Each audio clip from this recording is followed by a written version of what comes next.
Okay, what's going on, y'all? So we are here for our first ever Charmed panel, and I'm so excited. So today we are joined by the lovely Mark, Brittney, and Jim Anthony, also known as Jim. Hey everybody. Hi. Hey, hey, hey. Diamond will be here later on. She and I are gonna be rotating judges, judges, rotating hosts, in the coming weeks. But I just wanted to start us off and get us going. So how first okay, first off, let's start here. Today we watched today we watched Size Matters and A Night to Remember. And I told y'all right off the bat that Size Matters is not exactly one of my favorite episodes. So let's just go ahead and start there. Um, Mark, would you like to tell us a little bit about what you thought about Size Matters? Like, I'm not sure what you rated it, but would you like to share what you rated it and why? Did I give it a seven or an eight? I might have gave it a seven, but size matter. It kind of gives me that old monster of the week episode that you get from the earlier seasons, particularly season one, where it's just it feels really dangerous, like what's going on right about around us right now. But it Hmm. was still fun. I did like it. I kind of like the chaos, and I do like the sisters coming together at the end with their little, Leo fixing the sun or whatever. Hmm. P3's back. He healed Peter. Listen, I got a lot of thoughts on that. I have I a lot. know. But Jim Anthony, I know that we kind of realized that Cole was not in this episode in either one of these episodes today, and I know you love Cole. I'm bringing that up for a very specific reason to ask you because you like Cole, did these episodes feel different to you? So short answer is no. Okay. And again, we know I love Cole. However, they didn't because I've always two things. I've always said I'm not a fool when it comes to Cole. I joke around with it, but I'm not a fool when it comes to it. So for me, Charm is about the sisters. Right. Like as Right. long Mm. as the sisters are acting, they're doing, they're battling, I'm good with the episode. Mm, Now, what they do with it is, here or there, but yeah. we'll get there. Right. Right. No, and I wasn't. I hope you don't think I was like picking on you or anything like that. A little I was bit. asking. Well, maybe I was, but I was also, but I was really wanting to see kind of how you felt about that because we talked during the episodes about how different it feels when Cole is there versus when he's not. And to me, these episodes felt kind of like classic Charmed. And I couldn't figure out why necessarily. And then I realized Cole wasn't there. And I wasn't sure if it's because he's not there that it had more of a chance to feel like that. And so I was just wondering, like, as someone who loves that character, if you, because it's kind of like if someone asked me what I thought about an episode, maybe where Paige didn't feature in it or something like that, it would kind of be along the same lines as that to me. Um, because you have an insight into Cole that maybe I wouldn't. And so I don't want to just jump in and be like, oh no, the episode, it felt like old Charm because Cole was going, I wanted to see from your perspective if there was something about it that maybe felt different that Like, you kind of put your finger on. okay. Like, Okay, I understand that. I respect that actually. I do. I truly do. But to like okay, to go a little more in depth with that then, mhm. I'll say that for me, Cole adds something to the show. He adds this demonic know-how. He adds these demonic powers and this dark love, and he contributes in his own way. But if I'm being fair, we're not missing anything necessarily when he's not there in this season Mhm. because he's not as missable yet for me, if that makes sense. Yeah. Yes. Like he's not like it's the show, the show and the sisters are not lacking due to Cole not being there at this point in time. So Mm. it didn't affect it for me. Right. Right. That makes sense. That makes a lot of sense because one of my things that I think was supposed to be the focus was them starting to learn to be sisters versus just the charmed ones. Because in the past, in the first couple of episodes, we really see them becoming the charmed ones and having to reconstitute the power of three, and that was kind of what they had to focus on. And now they're having to start learning each other as people, and I think that that's what this episode. A Night to Remember, even like Enter the Demon, I think that's where we start to really get to know what their dynamic as a group of sisters is going to be like. Yes, I agree. Right. And I think that's almost why it was better for Cole not to be there. And I think even though They would I have taken hate, it somewhere else. they would have taken it a exactly. And I think that's why Leo kind of is removed from the story at random weird points because even though it feels like and I'm not giving Leo credit. I'm not saying that like Leo was teaching them a lesson, but from a storytelling perspective, I can understand that they needed to kind of like have them work certain things out amongst them because at the end of the day, they're the charmed ones and he is not one. So from a writing perspective, I get it, but from like actual in story, um, and we'll get a little bit into that when we start talking about A Night to Remember. But before we do that, Brittney, are you okay to talk or I know she did say she was Count finishing some money. something up and then she was gonna hop in when she could properly. yeah, okay. Okay. You know, it's so funny because I was just thinking, like, should we tell the people that we're not ignoring Brittany? Yeah, yeah. Right. Okay, so I'll just say that real quick. So okay, so Brittany is currently like finishing up work, whatnot. So that's why she's gonna hop on into the conversation in a little bit. Um, but going back to size matters for a moment, do you think that there's a specific question I wanted to ask about this episode because what we really start to see for the first time is Piper and Paige butting heads.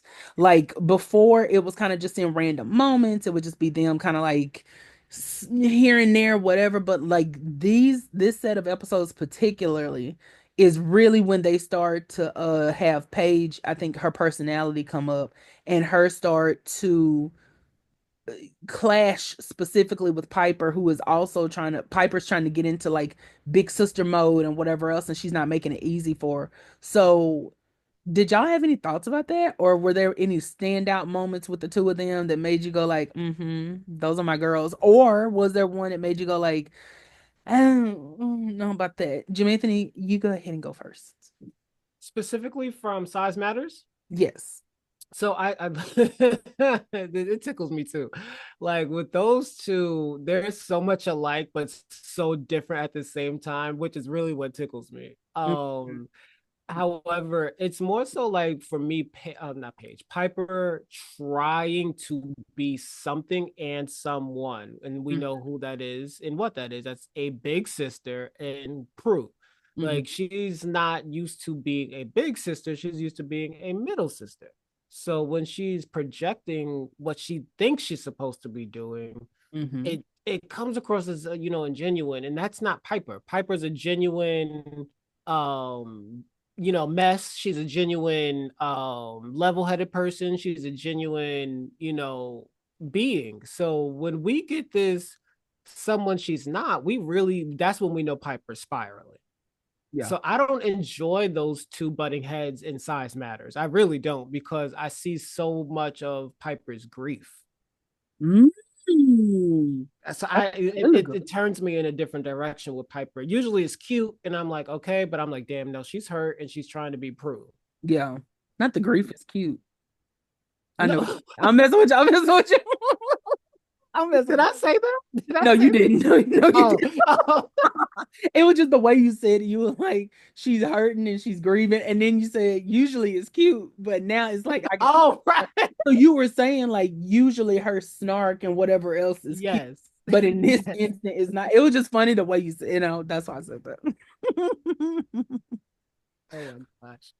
But no, Oh, that's a good point because we really, I mean, and even coming from Into the Demon, which we didn't get a chance to talk about that during panels last week, but or we didn't get a chance to start the panels last week to talk about it, but I think Into the Demon really flows into Size Matters in that way, where Piper is already kind of trying to corral the two of them that episode, and you can see the wheels spinning in her head that we need somebody to step in and be the big sister. So that's why going into Size Matters, when you have Paige like willfully, ignoring her and just being like, girl, anyway, I'm gonna go in the house because I want to. Girl, I got a feeling about this house. You see, you see those things.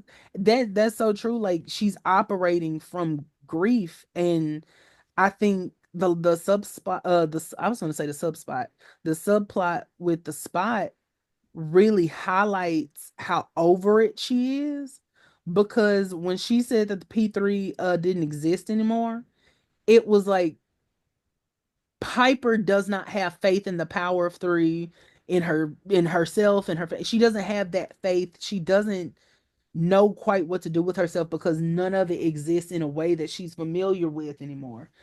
And she my baby is going through it, but and she's really trying to keep it together, and I don't want to say that I love that she's able to, because I feel like that's kind of highlighting trauma.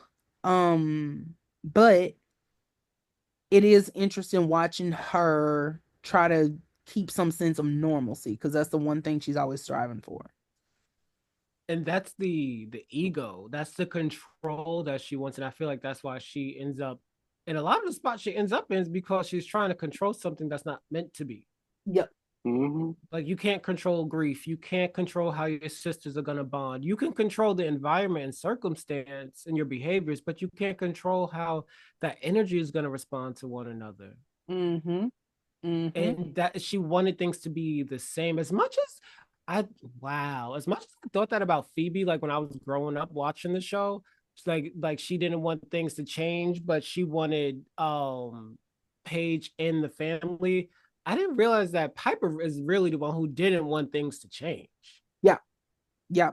Piper wants, I feel like, the dynamic specifically to stay the same, not because she doesn't want to fight demons, which I mean, she doesn't. I mean, let's just throw that out there. She doesn't.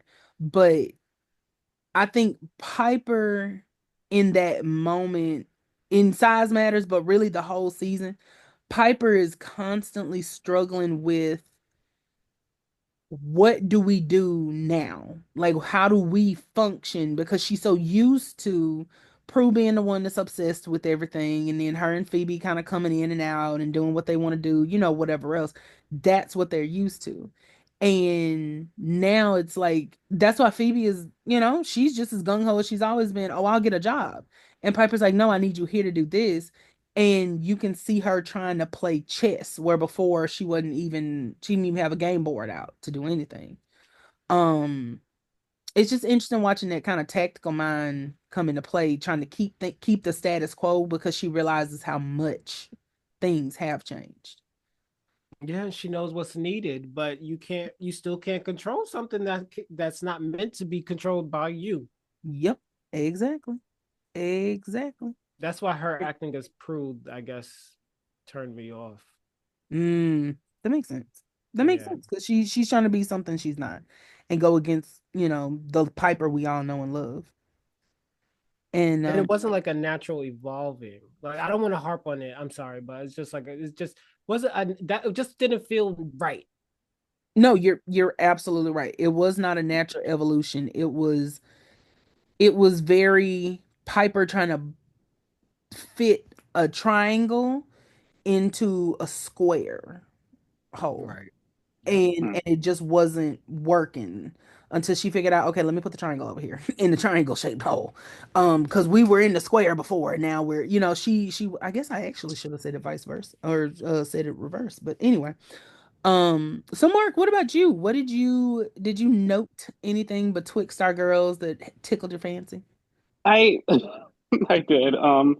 Mine was more so this is like kind of the beginning where we see the independent side of Paige kind of stick out and get her in a little bit more trouble. Mm-hmm. Like I know that's kind of a recurring thing in the later seasons, but like especially with the in regards to the evil enchantress, she feels like it's her fault because it's her past life who cast a spell on the prince. It's her fault for even saying the spell allowed to bring the prince here into the future.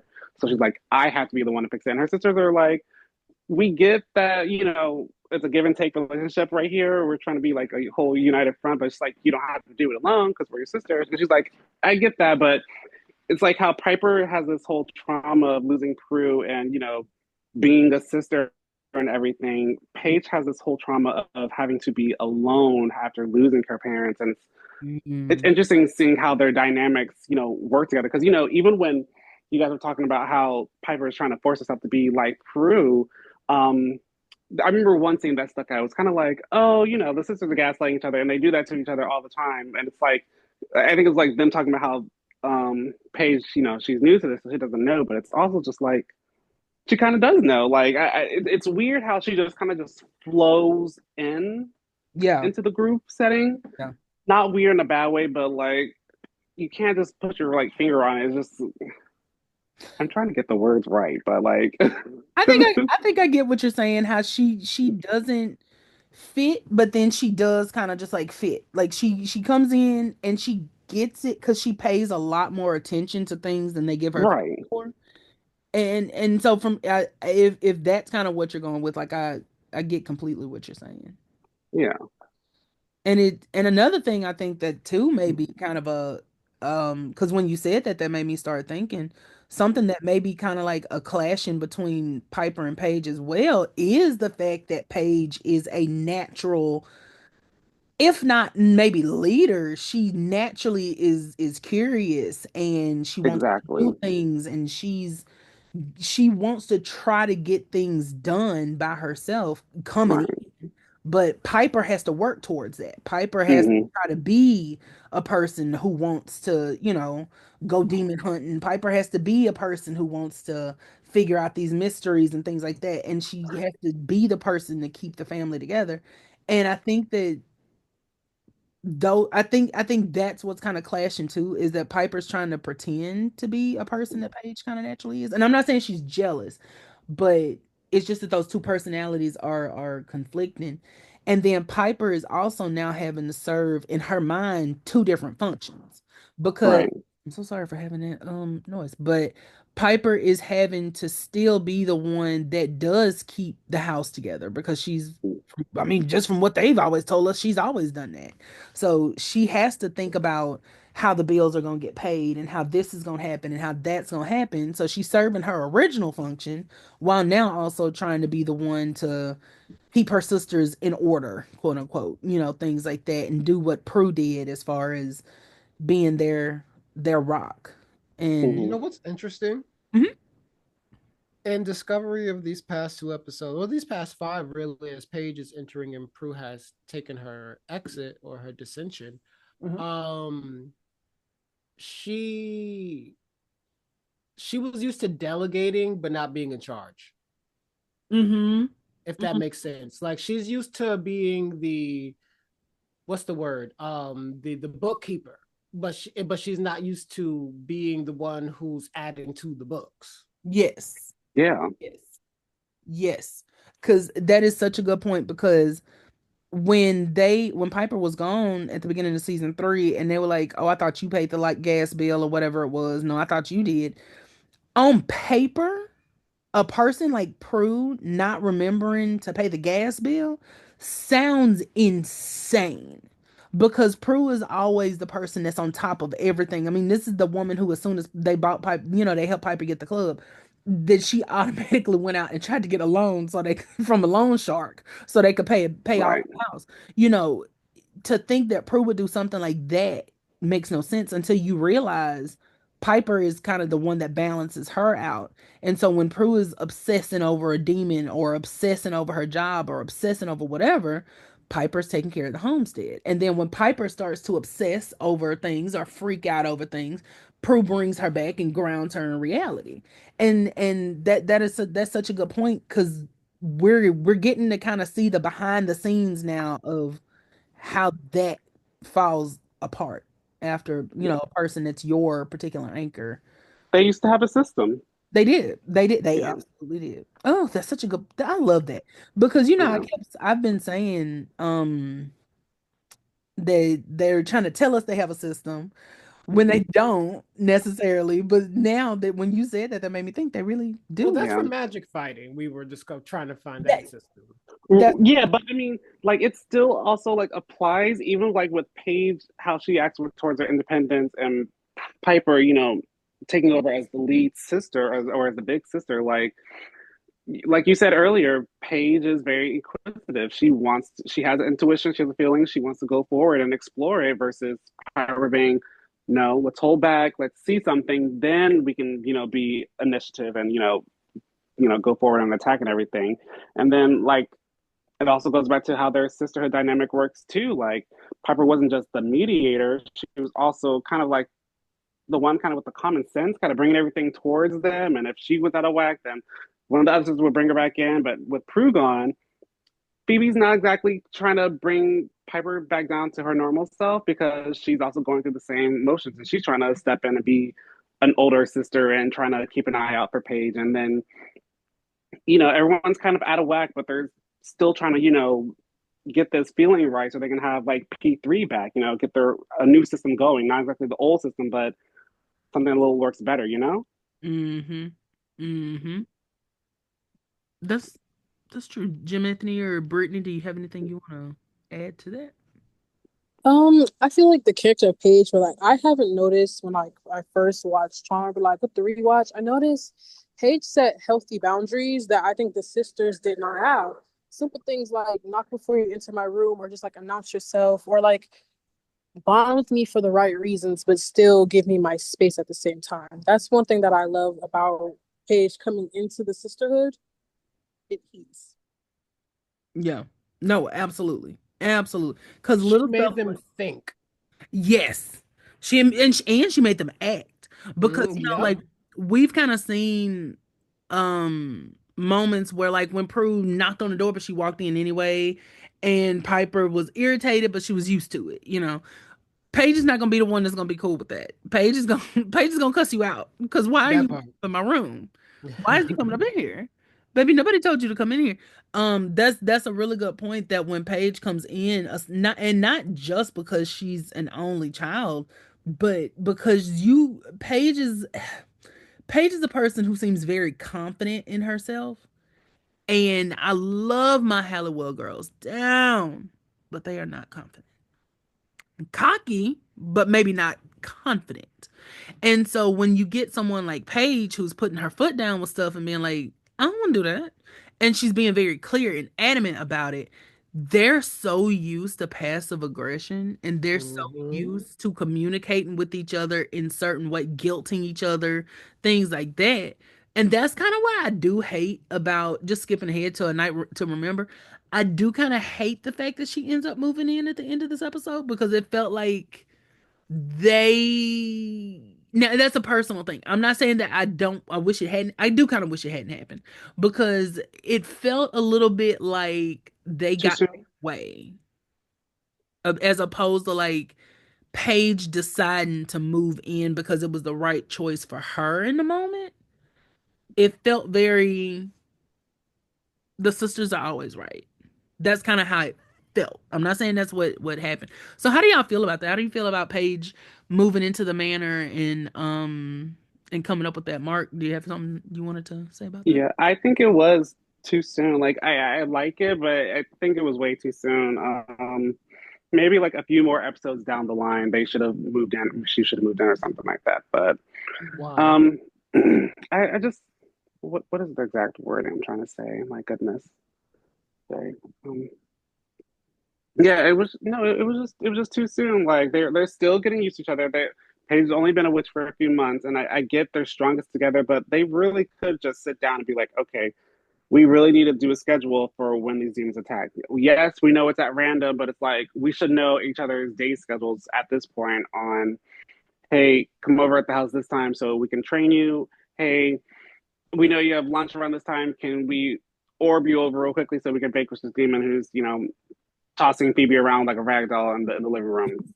Like there should be some form of communication. They should be learning the mistakes that they already learned previously with Prue. So it's just, I know once again, this isn't Prue, this is Paige, this is Piper, this is Phoebe, but it's like, they're grown up women, they're adults, they're in their 20s, they should know these things already.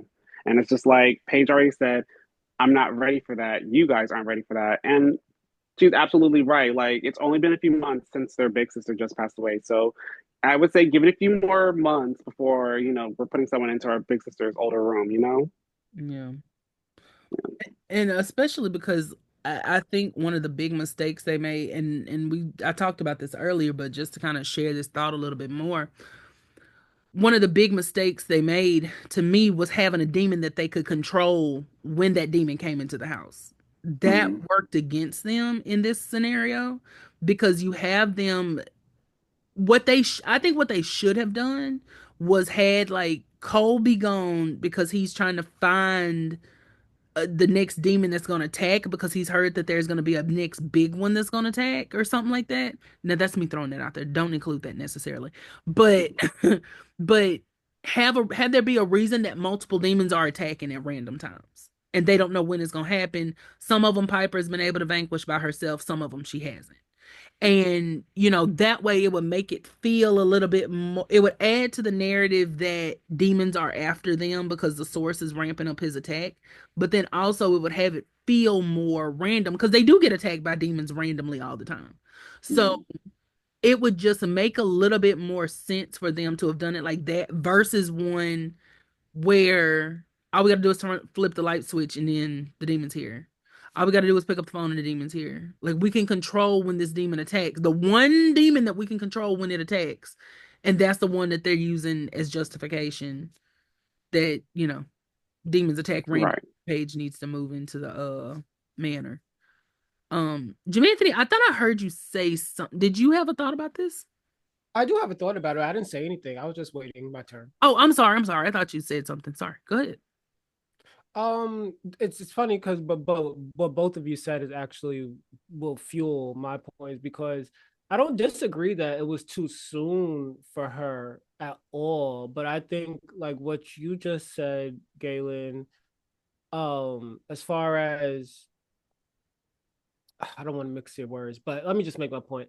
Like it's not it was but I don't disagree with Mark. Like it's much too soon for them to move in, but what they were leaning more towards into I feel like was the charmed responsibilities, what they will have to do for demons, what they have to do for magic, as opposed to like Paige says, like, hey, do it for the right reasons. Like Brittney was saying, like bond with me for the right reasons, not for save the world reasons, which is a good reason to want to bond with me, want to get to know somebody. Don't get me wrong. It is a good reason, like, hey, listen, we on assignment over here. We about to get blown off the map. You might want to help us. Cool. Right.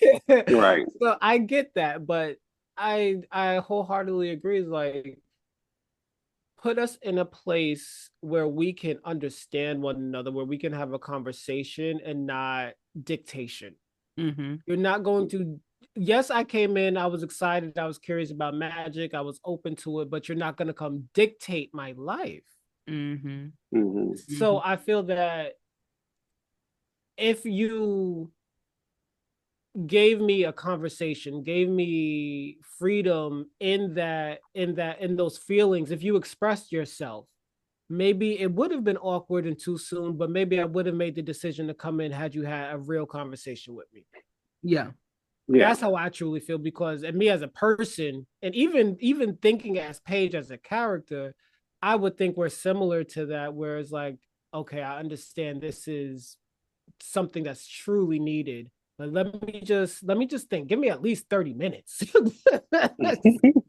Like, don't come in and blow my stuff up and make a joke about it. Yeah. And that you know what? I think that's the perfect thing to say. A joke was made about it. And I think that even though, because like you said, wanting to save the world is a huge reason to move in. Right.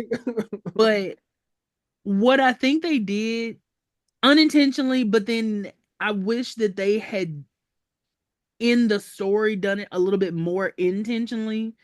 And because I do think it could have been a really good plot point. And I'm not saying they don't ever check, like kind of touch on it, but I think there should have been a lot more discussion about just how unfair this situation is. And then it could kind of make them For reflect on who? for all of them, really. Okay. Okay. But Okay. I'm just asking. Just oh, yeah, asking. yeah, yeah, yeah. No, I was just saying but I think it could have been done in stages. Like you could have, because when they made Phoebe go back and say, I was freaked out too in the beginning, but I realized this is what I had to do. Phoebe, you were not freaked out. Like, what are you talking about? You wanted No, to, You were having yeah. a ball. You read the spell, girl. You are the one who read the spell, baby love. Like when they had her go back and say that, it was like, what? But anywho, Maybe but she was freaked out during the Vanquish of Jeremy, but then that's she it. was When kind of, when they went to Vanquish Jeremy, she was like, I don't want to do this anymore. yeah, It's like, oh wait, these are gonna be people we know. Like, yeah. Mm-mm. did not sign up for this. um, but I think what they could have done was kind of had Paige. I wouldn't have gone like the route of making her bitter or anything like that, but really have her explore like, why do I need to stay here? You know what I mean? Like, why do I Mhm. need to accept this destiny? Why do I have to, just because you're telling me I didn't choose this? I'm just now finding out I got a whole other family and all this and that and blah blah blah blah. Then y'all telling me that, like, have I That's what those girls are used to. that's what Mhm. that's Being tricked into that's or it. coerced into a decision. That's it. That's It exactly it. I wanted to say that earlier in the rewatch. It's like that's the sad part about those girls, those Hallowells, not the Matthew. Hmm. That's the sad part about those Hallowells. Like they really do things out of desperation, out of being coerced into it and manipulated. Like that's literally their entire lives. And it's sad. Like it's really sad. I Hmm. almost want to get emotional, to be honest with you. No, I get it. I think that's why when they realize it doesn't work on Paige, they get so kind of like Phoebe kind of accepts it, and I think that's why Piper makes the decision to let Paige go after the Enchantress herself, is because it finally sets into her in that very moment. I cannot control this girl, and I'm tired of trying. And I think it's a good thing. I mean, she never says she's tired of it or anything like that, but I think you can kind of see in Piper's face, like, I don't have a stamina for this. This is not what I Mhm. do. I don't chase people. Um, but no, they absolutely get things done through coercion. And watching Paige sort of navigate this, I don't think she gets quite enough credit from the fan base, really, for the fact that she absolutely could have said, I'm not doing this with y'all. And then she leaves, and don't come back. Right. But and I think you could then kind of get into that murkiness of like, that's her right to do that because she's still a person. But then you could be like, well, she's a witch and she's a charmed one. Okay, but she didn't ask for that. None of them. But and then you could say, well, we didn't ask for it either, and here we are. And she'd be like, well, what's stopping you? And then you can get into those questions of morality and really have them, I think, talk it all out together, what being witches means to them and being able to help people. And yeah, we don't want to do this, but this is what we get from it. And then, have Paige save the innocent, have Paige save an innocent because like in there is no innocent in A Night to Remember. Technically, well, I mean, there kind of is, like Yeah, in the the grand, prince, but not well, really. like But the kind prince, but then also kind of like the kingdom because they're keeping him from the dark magic, So it's kind of like there's bigger stakes in that, but then it doesn't feel like there's a direct innocent to help in this episode that would make it kind of like the payoff. Because like helping that girl at the end of Size Matters, I think that would have been a good payoff to be of. like, I don't understand why we do things like this. I don't understand why we da. And then to help her, Paige, Phoebe and Piper could have been like, well, this is why we do it and put up Nope. with They it. chose to sit in the club and do the complete opposite. Oh, you'll never get over it, but You you'll just learn learn. from it. They said you learn from this. When Piper was like, girl, you'll just have to learn that sometimes with helping people comes It's what sadness. you I just was have like, to deal what? with.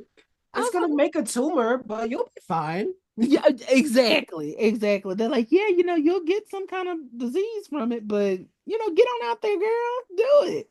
Like Piper, or do you want the girl to be a witch or not? Well, she probably don't, honestly. She probably wants her to give up those powers. I mean, next episode, That way, well, Piper doesn't have an excuse. She's like, "Oh, yeah. Mm-hmm. my powers." Mm-mm. Mm-hmm. Mm-hmm. And next episode, definitely, like I said, next episode is really whew. Um, so one of the big things these two episodes was Paige. On one hand, in Size Matters, we get Paige really leaning into being a witch and following her instincts. But then in A Night to Remember, we kind of get her running away from that and not knowing quite how she feels about it. So, Brittney, would you like to kind of did you have any thoughts about Paige in these episodes and how she kind of was going on different trajectories and figuring out where she was? For me, like I feel like that's normal because once once you're on a high, you come down from it, you really start thinking about what's the consequences of what I'm about to do because putting your life on the line every day is something. So I honestly feel like I honestly agree with her, like not wanting to be sure and want to live her life because before this, Paige was living it up in the club. Now Right, I got these serious responsibilities. right. Like, child, I was up in this lady club that I thought might have been my sister, and now you telling me I gotta fight demons with her. This ain't Mm-mm. this is not what I signed up for. Not what I signed up for at all. They And told us Paige was psychic since day one. literally, I'm telling you, Paige was supposed to be the sister with premonitions that Yes, was and agree. supposed to die. Phoebe was supposed to die. Oh, And oh. I do think that now because I had always kind of thought about the fact that Paige was psychic because it was kind of not psychic. She's not psychic. However, she has psychic kind of like tendencies and Mm-hmm. clairvoyant adjacent abilities. She reads tarot. She got a really bad feeling about the Titans coming in. She does things like that. Like she gets the shiver walking by that place. Like but I also think that that goes to my bigger thought that maybe all of them are psychic to some extent. It's Mm-hmm. just that it manifests more in Phoebe because it's her power, but it actually manifests on a day-to-day basis more in Paige because I think she's more in tune with her emotions and other people's emotions because she is a half white lighter. Now, I actually am of the opinion that Paige should have gotten the power of empathy. Um, I don't know that I've ever shared that. Like, I think I maybe have talked about that before, but I actually think that Paige should have gotten empathy. And that is something that someone that I was friends with for a while that we had talked about once. Um, we had talked about Paige actually being the sister with empathy because she just, but not just because of her half white lighter side, but she was just, Phoebe was always very in tune with other people, but Paige just seemed to be so in touch with kind of how to talk to people, what people needed in the moment, things like that. And I think that would have been a Mm-hmm. good route to go for her. Um, I could see that. yeah, but and Paige definitely though to me, I think Phoebe was supposed to be.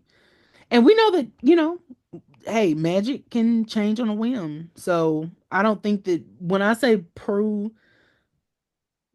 Phoebe was meant to be the one to die, I don't mean that Prue was not supposed to die at the same time. I know that that sounds crazy, but I kind of think things were supposed to get a little bit worse than they were. But then, and Piper was really supposed to be the last one standing. And then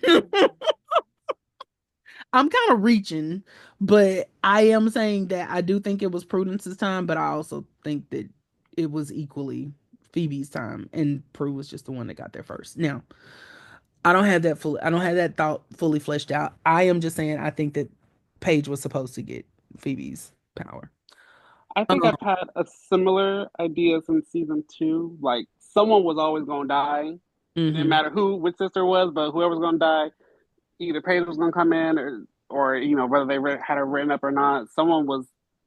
I don't know. It just always gave me the hint like, are you willing to die for each other? Are you willing to die for your cause or whatever? That's what season Yeah. two kind of gave me in certain episodes, and I'm just like, oh, well then, Yes. yeah.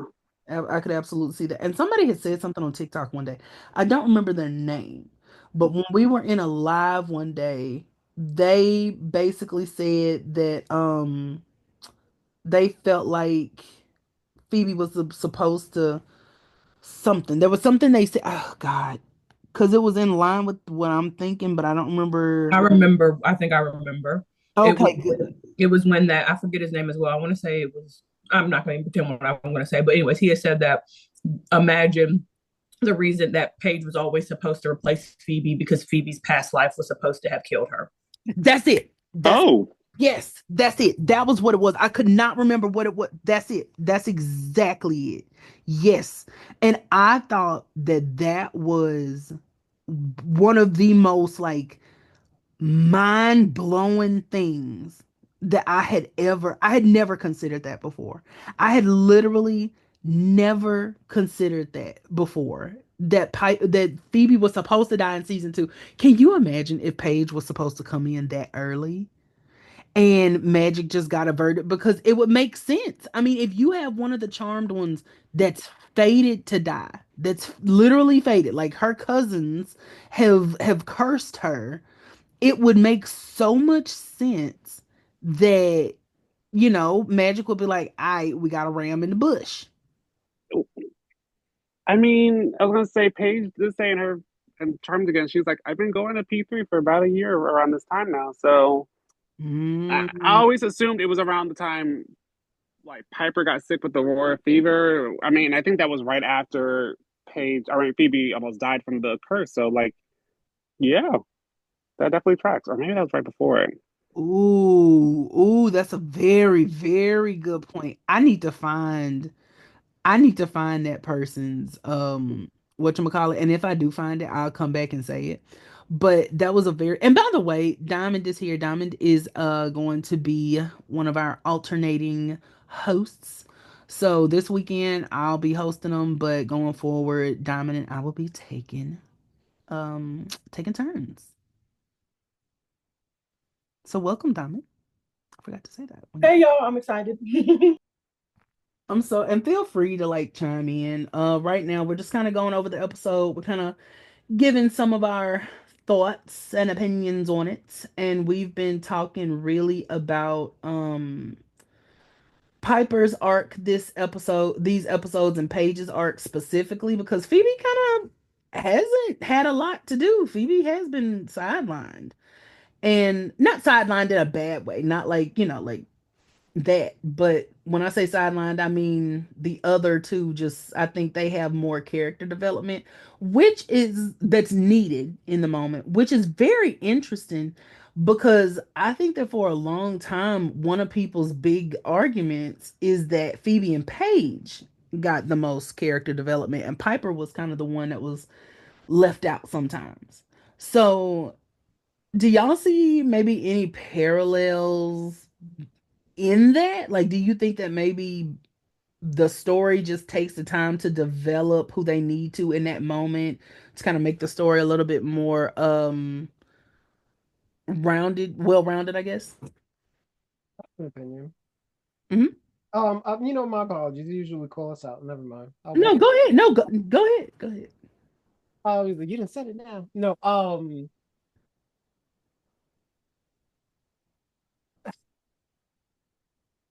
Can you ask the question one more time? Because I want to make sure I'm responding correctly. Uh, My apologies. do you see any parallels between Piper and Paige being developed as characters and Phoebe kind of being more to the side? Do you see any parallels between that and earlier seasons when maybe Phoebe and Prue were getting a little bit more development and Piper was the one who felt a little pushed to the side? So for me, I always thought that there was a societal or general perception that these girls didn't get certain character development because they didn't look at certain things being developed within their character. Meaning, Piper to me always was shifting, changing, not from who she was, but like she was always adapting. And I Mm-hmm. think when people don't see a complete like shift. Like they wanted the blonde Prue. You know, if we didn't get blonde Prue, we weren't. She wasn't. There wasn't a character development. It's like people want major shifts, but that's not development. That's like changing the character completely. Right. If we're seeing, if we think about us on a daily basis, we don't change overnight. We change gradually. Mm-hmm. You know, our mindset has to change first, and then our behavior adapts, and then we put it into practice, and then we become that idea that we once had. And I feel like a lot of people put Piper in a box or a lack of growth up until she loses a sister because they're not seeing things on paper, so to speak, up until she gets a power, up until she loses a sister, Yeah. versus pay, not even versus, but then when you have the comparison to either Phoebe not being developed or Paige not being developed, it's because they're not seeing active powers changing outside of or being in a stronger premonition. That's my personal. They're not looking at the human of the character. They're looking at aspect of a character saying, no, this needs to be more. Yeah. Yeah. Absolutely. I 100%. I agree with that because I think that what ends up happening a lot of times in these type of scenarios is, and kind of going with what I was saying before, because I think that I'm trying to be explaining things right, but I think that the story puts in the center who it needs in the center in the moment. And I think that this is where we start seeing that shift to Piper being like, I think Piper was always a fan favorite, but I think this season, because she's at the forefront, she really becomes a fan favorite. And as we start to see her sort of flesh out this new version of herself, like you said, it falls by the wayside that we've been watching her grow and change as a person for since the beginning of the show. And Right. we've been watching her take on or really manifest her natural attributes maybe in a different way, standing up for herself a little bit more, learning to trust her instincts, learning to not just solely rely on her sisters to get things done and she just falls apart. You know, we get times where she's even in season 2 and 3 where she becomes, I think, a lot more decisive for herself, because season 1 Piper was kind of like, you know, I don't know what to do, you know. But season 2 and 3, we really watch her go through that process of learning how to make decisions on her own. And I think bringing that back to this, what when we get to season 4 and we get to someone like Paige, Piper has not been training for this because, you know, who would have ever thought that she'd have a new little sister that she'd have to corral, you know, but I think we're watching her put lessons that she has learned into place, but I think that she's trying to make them about 10 times harder than they need to be because she's trying to fill Prue's role in their dynamic. And I think that's why it can feel a little heavy sometimes with, and I don't mean this in a bad way, but I think to me, that's why sometimes it feels a little heavy on the Piper, because what you get a lot is Paige and Phoebe together. You get Paige and Phoebe lumped together, or you get Paige and Piper lumped together. And I think that's because Phoebe, a lot in the way that Piper really was, I think what we see is her be the connective tissue between them. And I don't necessarily think it's a bad thing that she's always with one of the two of them. Because I think that's what they need right now is someone that can play middleman in this story. And I think that I think that's kind of the importance of what her and what Piper did before. And while I don't think it's necessarily like, oh, she took over as the middle sister, I think it's more along the lines of there has to be one sister that's more Grounding. grounding. Mm-hmm. Mm-hmm. And that's what Piper didn't realize. That's what they needed. Mm-hmm. So you said something that made me think, like, Piper was when Piper in Piper trying to be proves like you can't, you meant what you said, she's making the lessons harder than they need to be because Piper's not a teacher. Piper's a nurturer. That's it. That's exactly it. She knows how to be there, you know, and This is okay. So this is a shade. So you know how people say the middle child feels like a placeholder or Mm-hmm. like they're just there, but that's really what Piper's strength is. Like she's Yeah. there to make sure people feel that there's a place to be. Mm-hmm. Mm-hmm. Like if I have to play this middle ground, this placeholder energy for you to feel that way and for you to feel that way, so be it. Mm-hmm. And that's what we're missing in these first few episodes with her trying to understand. I don't even know if she was trying to understand Paige. I think she was more so just trying to understand life. She is. She's to me, she's just trying to understand like how to live moment to moment, honestly. Because she's not trying to understand the demon or any demon. She's not trying to No. understand Phoebe in this moment. She's not trying to understand the loss. She's just trying to see how can I live today? Yes, exactly. How can I be okay with breathing today? And I think in that How same do I way, breathe today? baby, how can I breathe? And I think Phoebe though is going through the same thing because Phoebe, in the same way that Piper, really who Piper is what they need right now is they need that kind of lifeline to each other. Piper is not being who she is naturally, and I've always said that I felt like Phoebe was not really concerned about being a middle sister, like past the whatever. But the more I watch it, the more I realize like I think the stress on Phoebe is that she realizes exactly what a middle sister is. And I really do. I really think, and I would love y'all's input on this. I really think that Phoebe has a very intimate understanding of what Piper brought to their dynamic. And in the same way that Piper is struggling, trying to quote unquote like live up to Prue, to this image of Prue in her head, I think Phoebe is struggling with trying to live up to Piper because Piper's the one that they could always go to and count on. And I think Phoebe is getting freaked out because she's like, oh, wait, am I the one that they gotta depend on now? Like, wait, what? You know?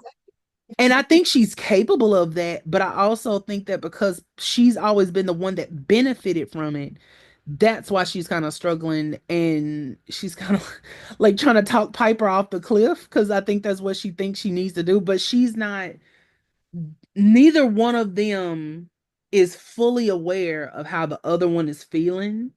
And I think that because Piper is the quote unquote oldest now, hers is kind of taking a little bit more center stage, but Phoebe doesn't know what to do with herself. She's got a younger sister for the first time in her life. She's literally in the middle of the two of these, one big personality, one trying to be a big personality. And I think that's why she falls back on Cole because God love my girl when things get hard. That's not exactly, but you can see her trying, but she's trying in her way. Like, even with her trying to get a job, that's very Phoebe. Like, Piper told that lady, do not go get a job because I need you at the house. And what did Phoebe do? Phoebe went on a job interview. And it's like, that's that's very Phoebe. She's doing the same thing. And Phoebe and Paige are so much alike, but I feel like Phoebe is trying to structure her mind to think that it's coming from a place of being a grown up and helping out in the house, where really You got to think about your situation. I think she's kind of like feeding into what Paige has going on, like, okay, well, girl, what you telling me I need to follow the rules for? You just went and got a job and that lady told you not to. So little stuff like that. Little stuff like that. Do y'all think, how do you perceive Phoebe in these episodes? And whoever, and Diamond included, who if you'd like to go and kind of talk about how you've seen Phoebe in Size Matters and A Night to Remember, and really, since we haven't had a chance to talk about the whole of the beginning of season 4, how do you think she's kind of adjusting to this new normal? I definitely think that like we talked about it a bunch of times with Phoebe is where like she runs away from her feelings and stuff. And I have like a slightly different perspective on it because whenever I have a chance to shove astrology into something, I'm gonna be there shoving. Um Yeah. I know that I feel like sometimes like I'm kind of very similar to her in a lot of ways where I'm like I know how big my emotions can be, and I know how big the crash out can be if it really came to me crashing out or really letting loose and letting it out, even whatever in whatever way, joy, anger, sadness, depression, whatever. I can really they're very, very big emotions. And I think Phoebe recognizes that there's nobody capable of dealing with them around her, especially before Paige comes along. And I think she knows that nobody can really deal with that. And so for her, she's like, well, you know what? I'm not going to actually let myself always feel the things that I'm feeling, because if I let myself loose, who's going to help me when I'm at the edge? Because these people, look at them, like they can barely handle themselves when it comes to emotions. So I feel like that is kind of always how I view Phoebe and why she's so resistant to feeling anything about Prue's death. Because it feels like to me, partially the way I'm viewing Phoebe is she is so subdued right now, very similar and akin to the way that I kind of see Cole as being a little bit subdued. And I think it's because both of them feel a lot of guilt for Prue being dead, because both of them feel like it was their fault in a way that Leo just does not feel guilty about. Right. In a way that is astonishingly crazy, how Leo does not feel guilty at all about Prue's death. But you can even see it that Cole feels guilty about it, even in his little asshole way of saying, I'm not about to let Phoebe lose another sister. Yeah, that was a really rude and undercutting thing to say to her. But the reality of it is you can tell that he feels guilty that his actions have caused Phoebe this level of harm, even though it's a weird way that he's feeling guilty about Prue's death. He's not feeling guilty about Prue. He's feeling guilty about how his actions caused harm to Phoebe. Yeah. But I do think that those two are feeling so much guilt. And I feel like that's why we see Phoebe putting in this effort to sort of pull Paige in, and not in a way of replacing Prue, because I don't see it that way, but very much so in a way of like we've said before, this can be my new focus, this can be my new project, and not in a way of let me distract myself completely, but more in a, this has to happen anyways. We have to find Paige. We have to bond with her. We have to move forward with her regardless of how we feel about Prue. And since I can't really deal with my emotions relating to Prue, I'll focus on the thing that I can do, which is pulling Piper and Paige kind of together a little bit more. And I do think that part of Phoebe is enjoying being that bigger sister, that older sister for the first time now, because you can see, especially within this episode or in the Size Matters episode, where she's talking about, wanting to get a job, wanting to use her degree, wanting to be out there. She's ready to be an adult. She's been an adult, age-wise, for so long. But lifestyle-wise, she hasn't been an adult at all, really, because she's been living off of other people. And so being a big sister kind of makes you feel more adult, kind of makes you feel like, somebody's looking up to you, somebody's counting on you. So I feel like she's willing to step into that big sister role so sort of seamlessly and smoothly, because she had two great examples, Prue and Piper, but also because being a big sister is maybe giving her that ability to be an adult in a way that she can't have as far as a job and paying bills, because it isn't until much later that she finally does get a job, So that's kind of how I'm definitely seeing her right now. And I've been wanting to make this comment since we were actually watching the episode. Jim, you had made the comment back when we were talking about the Book of Shadows, and how they had the evil enchantress in there. And that just is obviously they never met her. They just heard the story of it and they wrote it down. And you made the comment that's look at what happens when you're raised with magic and stuff like that. And how much, how it opens your mind and stuff. And I think that's and then Paige reinforced that thought to me, that when she said, talking to Phoebe, you told me to fight like hell to keep my life separate. And I found that so interesting, those two comments back to back, kind of close to each other, because I'm they gave up a normal life, right? If you were born a witch, born into magic, raised with magic, you never gave up a normal life. So the idea of having a normal life has always been warped for you. And it's somewhat always going to be unattainable, right? Because you've never really had it. So it's just sort of this idea, ethereal concept of normal, quote unquote, right? You don't actually know what that's like if you're raised in magic. But these women, all of them, had a completely normal, non-magical life for a significant period of their adulthood before. So they actually did lose something to magic. Yeah. And they have this idea of diverting them, keeping them separate. This is my magic life. This is my human life. And I think when we really look at Charmed, all of their problems come from the fact that they refuse to integrate magic into their life in a way that a witch who was born and raised in it would do. And I found that so interesting when you made that comment, Jim, about how, like, see how much more knowledge just randomly you have when you're raised with magic. And right. that these women gave up a normal life to have magic, which is great. But then because they gave up that normal life, they have a concrete image of what a normal life is. Whereas a witch born into it might not have that. You know what I'm saying? And they have this like magic over here, human life over there, pushing them apart when they are magnets that are attracted to each other, because you are a human who magic exists inside of. So it's not something that you can separate out. Like, you can't separate those two parts of yourself. So you can't separate those two parts of your life. And we see witches who do integrate their magic more into their life, like Billy, for example, they tend to have much more success with magic quicker because they are integrating their life and they're not rejecting human life over here, magic life over there, you know? So I've just been wanting to make that comment since we were actually rewatching it. So I'm glad I got to slip that in. Can I ask you a question? Can I ask you a question, Diamond? Yeah, of course, yeah. How do you feel in comparison to Paige and Phoebe?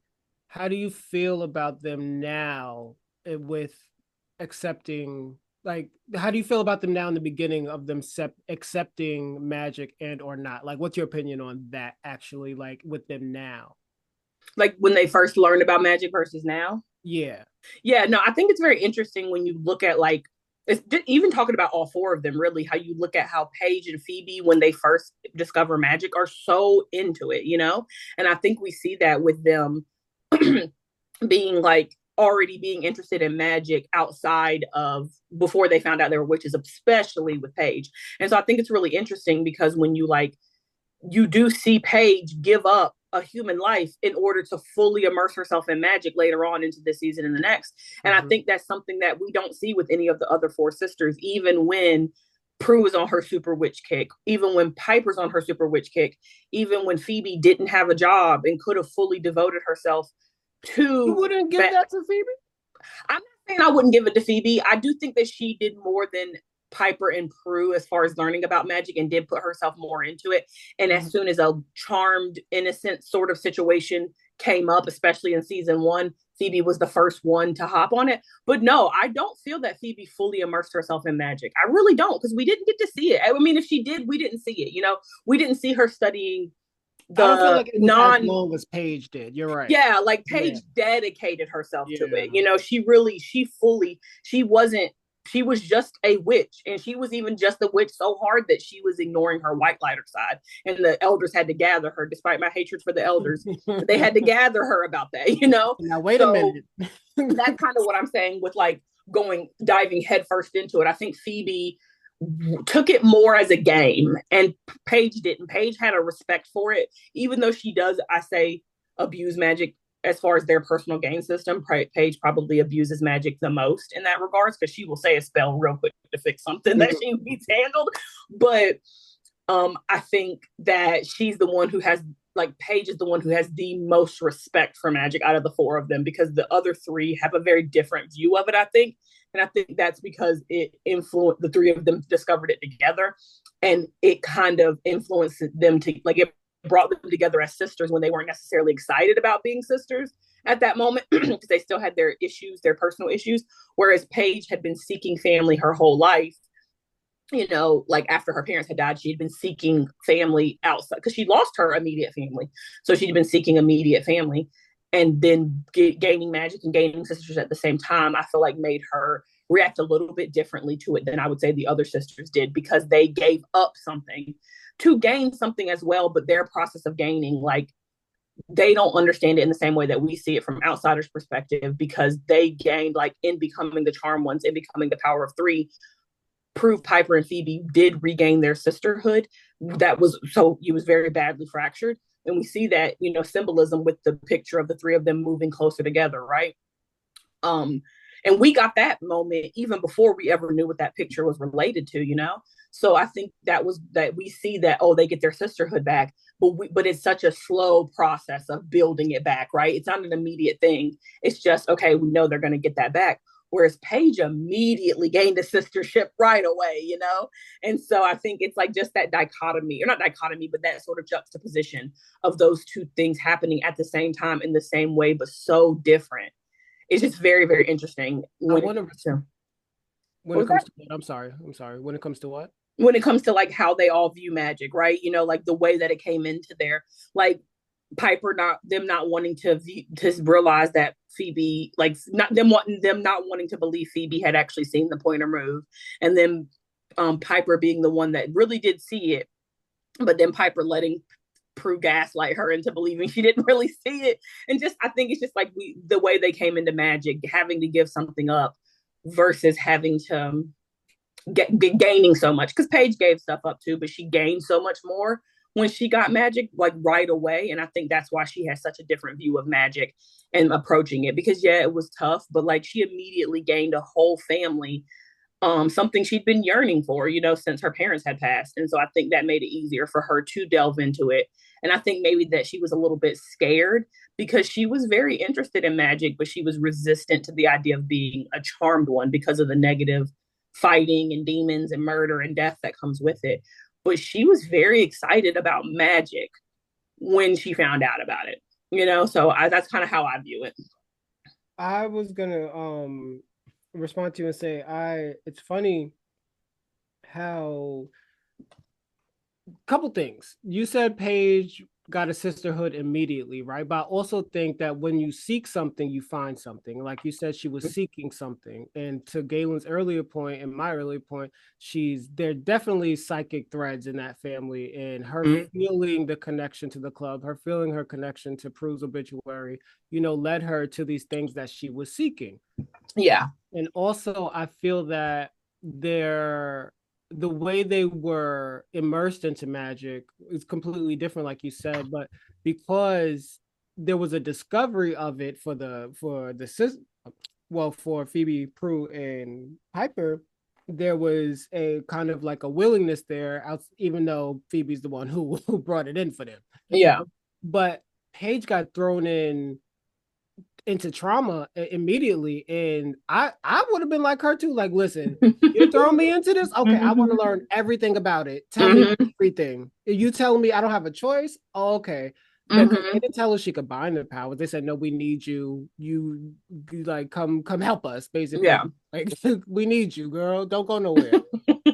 And 3 weeks later we're gonna ask you to move in. But anyway, I was wanting to learn everything too. Yeah.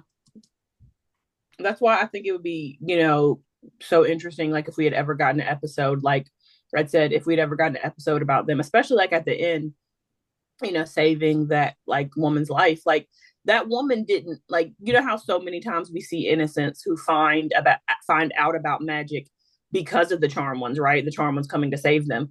Well, like, and that is the kind of the case here too. But there's so many people who encounter magic because they end up dealing with evil, you know, evil magic. And the charm one saved them from that. So you're not necessarily going to have a negative view of them. You're going to be very positive of them, and you'll keep their secret. But at that point, aren't you going to want to discover everything you can about magic to protect yourself? Because if it found you once, it can find you again. So, you know what I'm saying? So that's why it would have been interesting to get an episode of an innocent they had saved, like, you know, 5 years later. Here's how much I know about magic. I'm even teaching you something, maybe, you know? Oh, it wouldn't have been no maybe. Yeah. Which we kind of got it a little bit with, we'll see it in the next episode with, or not the next one, the following one with Black is Cold. We kind of got it with that the witch's fiance. What was her name? I can't remember. Andrew. Yeah. Was that it? Andrew? The one in Black is Cold? Yeah. Yeah, that was her, the fiance that died, the witch, yeah. Yeah. So yeah, her. Like, so like we kind of got it with her because like she's not a witch, right? But she devoted herself to studying his magic in order to hunt down a demon. So I'm sure so I wish we had just gotten more with her, and it wasn't just about, which we can talk obviously more about that next panel, but like I wish we gotten more with her and it wasn't just about Cole and Phoebe's relationship and Phoebe trying to gaslight everybody that Cole's not evil, even though he's literally a murderer. How? A cold-blooded killer, no less. Right. Okay. All right, everybody. Well, you'll be all right because you know that man is a murderer. You know that man is a killer. Jim, I am with you. I love him, but we got to be realistic about it. Come on. You're absolutely right. Yeah. Like, he did some things to some people that they didn't deserve. Exactly. And and so in what was the one, the Fury episode where he was like, where he was grabbing his head, and he was like, "I'm sorry, I'm so sorry." I was like, "Cole, get over yourself. It's not about you right now." Please, thank you, thank you. Cole said, "Any chance I can get to make it about me, that's what I'm gonna do." Wow. No. Is that what y'all got from me? I mean, quiet as this cat. No, I'm kind of halfway joking, but kind of not. No. No, but Phoebe did that to him. Oh, Phoebe did that to him, meaning that she said, but you're a changed person. Mm-hmm. no, that is true. That is very true. She did gaslight him into thinking. She did. The delusion. He told her, it's like, listen, I done killed a lot of folks now. But Yeah. as soon as she saw that it could be a possibility that that they would attack him, she was like, "But you killed so many people," and I was like, Right. Right. but just one thing I did want to say about Paige is I really think, because I've always kind of griped about the fact that I feel like they lost a little bit of who she was as a character, and I still kind of stand by that. I do think that she didn't necessarily have. I feel like she had enough personality to be her own character, but I also feel like they didn't know what to do with her. But I will say that going back and watching these episodes, I do like that Paige stays this person. Like not just something they introduce when she's here so they can be like, look, Paige is willful. When we meet her, like she's willful, but she also has a perspective. She has a reason why she does the things she does. She has a reason why she's trying to move independently. She has a reason why she thinks that she knows what she's doing. And with this kind of innate knowledge that she has about magic that really she should not have, because we've kind of low-key decided that she should have been psychic. Or is psychic to some extent. Um, I like that those things don't go away and they really become a part of her identity, because I want to go back to something that y'all were saying earlier. Um, kind of about how they all approached becoming a witch and her being the only one who really did go full time in it. I really do agree that Paige is the only one, even with outside of Phoebe, that really chose to go full witch, because I think she had a unique opportunity to see it at its worst, if that makes sense. Like when she comes in, and I've said this many a time, she does not get the cute little truth spell moment. She doesn't come in getting a chance to fight the shapeshifters and whatever else. My girl got the source after her. She done vanquished Shax. She done gone to other planes to fight like my girl has gone through it. This is episode 6 and our girl has gone through it like this. With Phoebe though, I think the reason that Phoebe does learn a lot about magic, and I think she does take the time to do it, but she doesn't go into it all the way. And Mark, by the way, I am sitting up here and I'm just talking, and I realize I'm gonna ask you a question, so you and feel free to jump in at any point, and I'm so sorry. But Phoebe, when she become, like y'all were saying about how they were normal people who became witches, they had to ease into it, learn it, whatever else, and blah blah. Like they had the opportunity for magic to not really be part of their life, because they did come in as normal people. So they had the opportunity to kind of like forget that they can freeze things, forget that they can move things with their mind. They had the opportunity to kind of not even think about the Book of Shadows being upstairs, because there wasn't a pressing situation happening. And so they had a chance to become witches on a normal quote unquote basis, where Paige, it was just like nonstop magic. We talked about in one of the earlier episodes this season, like literally the entire episode, people were using magic. Whether it was the source, whether it was them, whether it was Leo, whoever it was, everybody was using magic.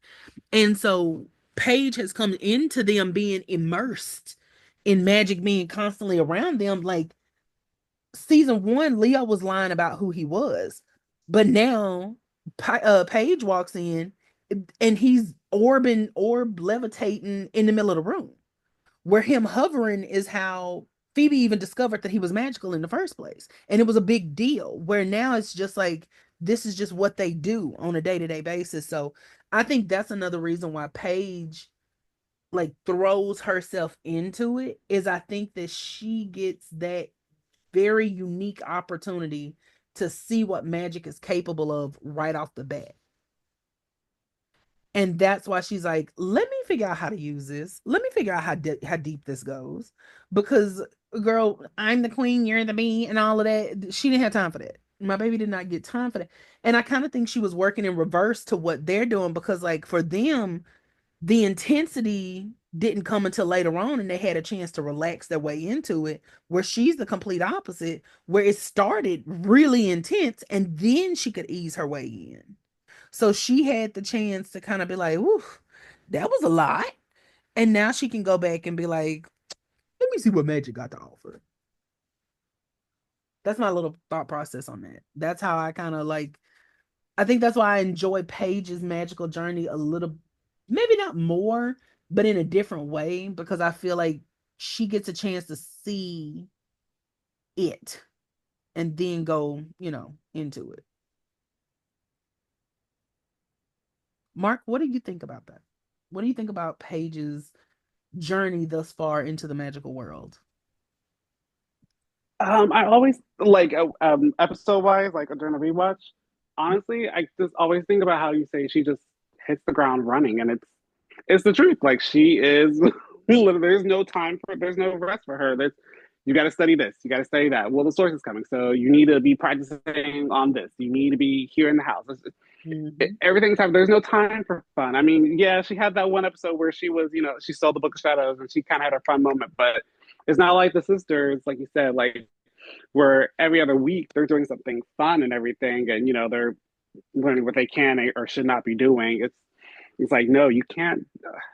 It's so much going on for her, and you're right. Like I'm thinking about her whole progress throughout the series. She's learning, and then she catches up to the sister very quickly, I might add, and then like afterwards, where she's at a level where she's confident, comfortable with her craft, she's just doing whatever she wants. She's like, yeah, I'll use this for personal gain. I know how to word the spell right or whatever, or I know how to use my powers to, conjure this or fix that or whatever. Just, all right, Paige, do you. So I think at this point, it's just, she's kind of handling things pretty well. She's not freaking out like most people would. I don't, you know. This I very love Paige. She's eating. she They set is. this big old plate in front of her, and they're like, "You got to eat this," and she's like, "Bet, say less." She was Yeah. like, that's all I needed. I don't even need a fork. Baby, I'm good. Yeah, I'm gonna get There right on is it. there is no rest for the wicked, they do say. And my girl is very wicked. She is wicked. No, I think mm. I love, like somebody had mentioned it in the chat earlier. I love a thing that I don't know if this was a note that they gave Rose or if she chose. I love to believe that Rose chose to pitch the evil enchantress's voice lower, and it was so sultry. Ugh, I loved it. Oh yeah. I really loved it. I think that was such a smart move. And Paige, we didn't get evil Paige enough.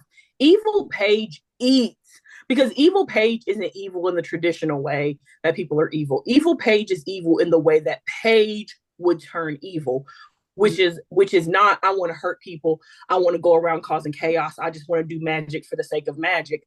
It is, I want to be powerful. I want to be all knowing. I want to have power and know and step to me if you want to. And that is what I think is so interesting about it, because whenever the other charm ones turned evil, it was always so focused on personal gain and getting a specific thing, right? Yeah. Or just causing chaos or just being evil for the sake of being evil. But when Paige is ever portrayed as being evil or being evil adjacent, because I kind of consider when they got turned into those gods, because gods are not like particularly good, like, and Yeah. those gods weren't particularly, they were very quite evil if you read the stories about him, right? So her obsession with power and knowledge, and they say that knowledge can corrupt, like the constant seeking of knowledge can corrupt. And that's what the whole book Frankenstein was about, which is one of my favorite. I love Mary Shelley. But like the consistent constant seeking of knowledge, because man is not meant to know all. So if you're constantly taking in all this knowledge, that begins to corrupt you, because you begin to essentially connect dots that you're not supposed to be connecting. And I think that probably speaks very heavily to the evil enchantress and how she came into her powers, because it said she came into her powers late. So she probably was just seeking knowledge and started connecting dots that she maybe wasn't supposed to connect. And then she was able to tap into the elemental magic a little bit more heavily than any other witches could, because I mean, she was powerful. Yeah. But like stronger than the charm one's powerful. Because I mean, not completely, like the three of them together could have taken her on. But when she had two of them by themselves, they was messing her up. Yeah. So like, I mean, she was have messing enough them up. experience with So evil yeah. witches. That's what I think. The traumas don't have enough experience with evil witches. Yeah. And Like, that's what I really wish it could have been a show about them fighting evil witches as opposed to demons. like, and even to your point, like, of having Paige a certain way in her own evilness, I feel like they did that with a lot of evil witches on this show. Like, Mhm. evil witch had their own goal, I feel like. I definitely think when the witches were adversaries, they definitely had their own goals. And they had like, I want to be powerful goal. But I feel like when any of the sisters, aside from Paige, when they turned evil, it was about, let me get my man. Let me, and I was like, girl, get over here. Mhm.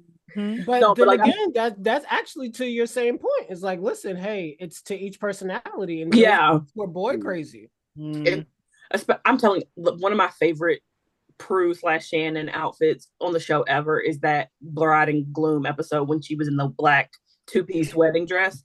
Oh, that was beautiful. Looking edible. Oh my God, she looked good in that.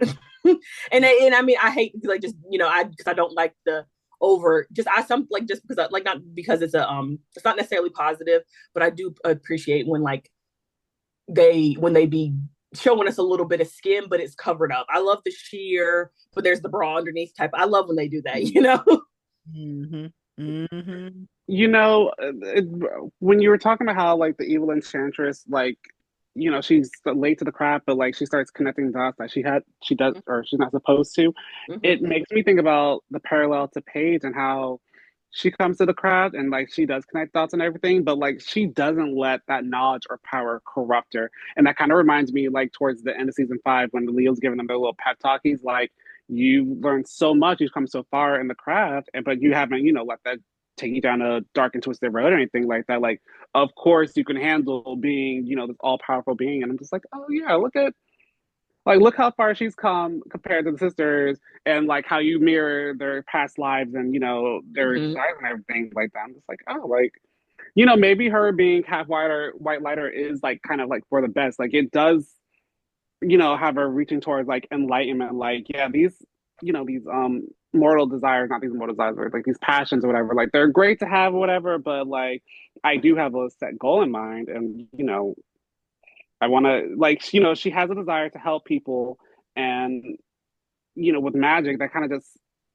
it kind of furthers along it, but like not in the way she would expect to use it, or how you would think she would use it. Because like as a social worker, yeah, I'm like, yeah, of course she's going to use her powers to help kids find better homes, or arrest the abusive parents or whatever. And she's just like, no, I'm keeping that separate. I'm actually using it to fight these demons, and right, because she had that superpower already. That career was a superpower already. Right. Yeah, and I don't, and like losing her parents as young as she did, and choosing to, like, knowing she was adopted, right? So it's like, so in her mind, like not in the same way, obviously, because losing Sam and Patty is not the same as losing her parents, right? But like knowing that she's now lost two sets of parents, right? Two sets of people who are supposed to care about her can no longer be here to care about her for whatever reasons, right?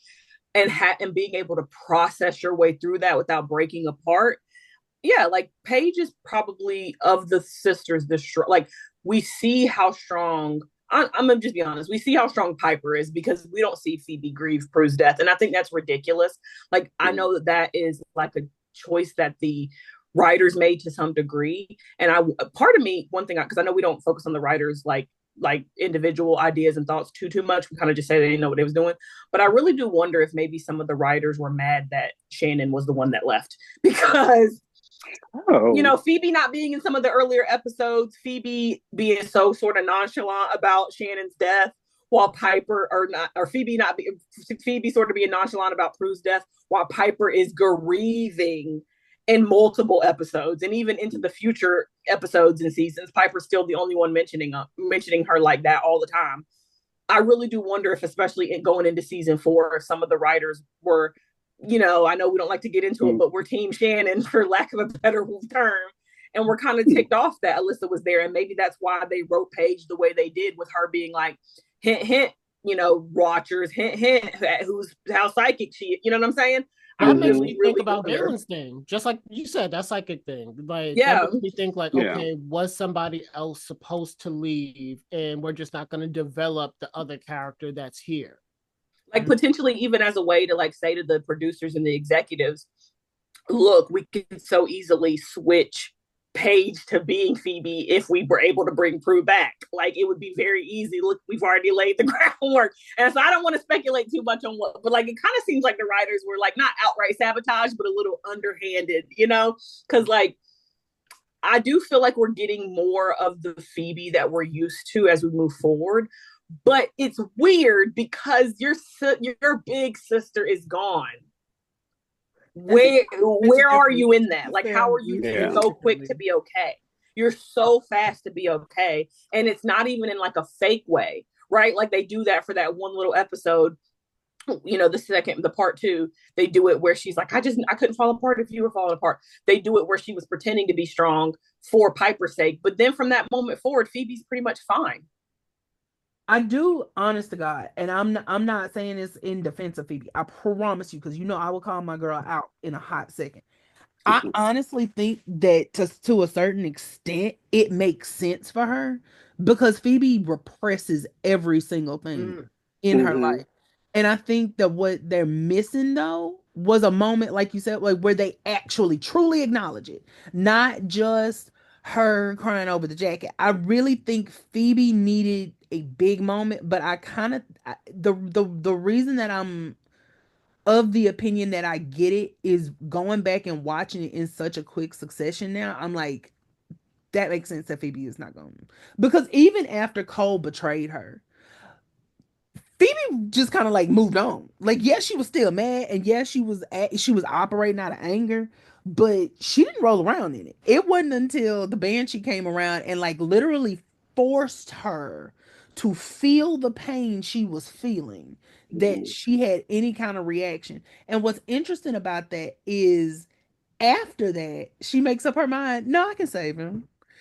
So you see where even if I get we probably won't agree, but I hope you see not you trying to cut my argument off before I can even make it. Well, no, because I know that the thought process that I have about it is not, it doesn't necessarily make sense.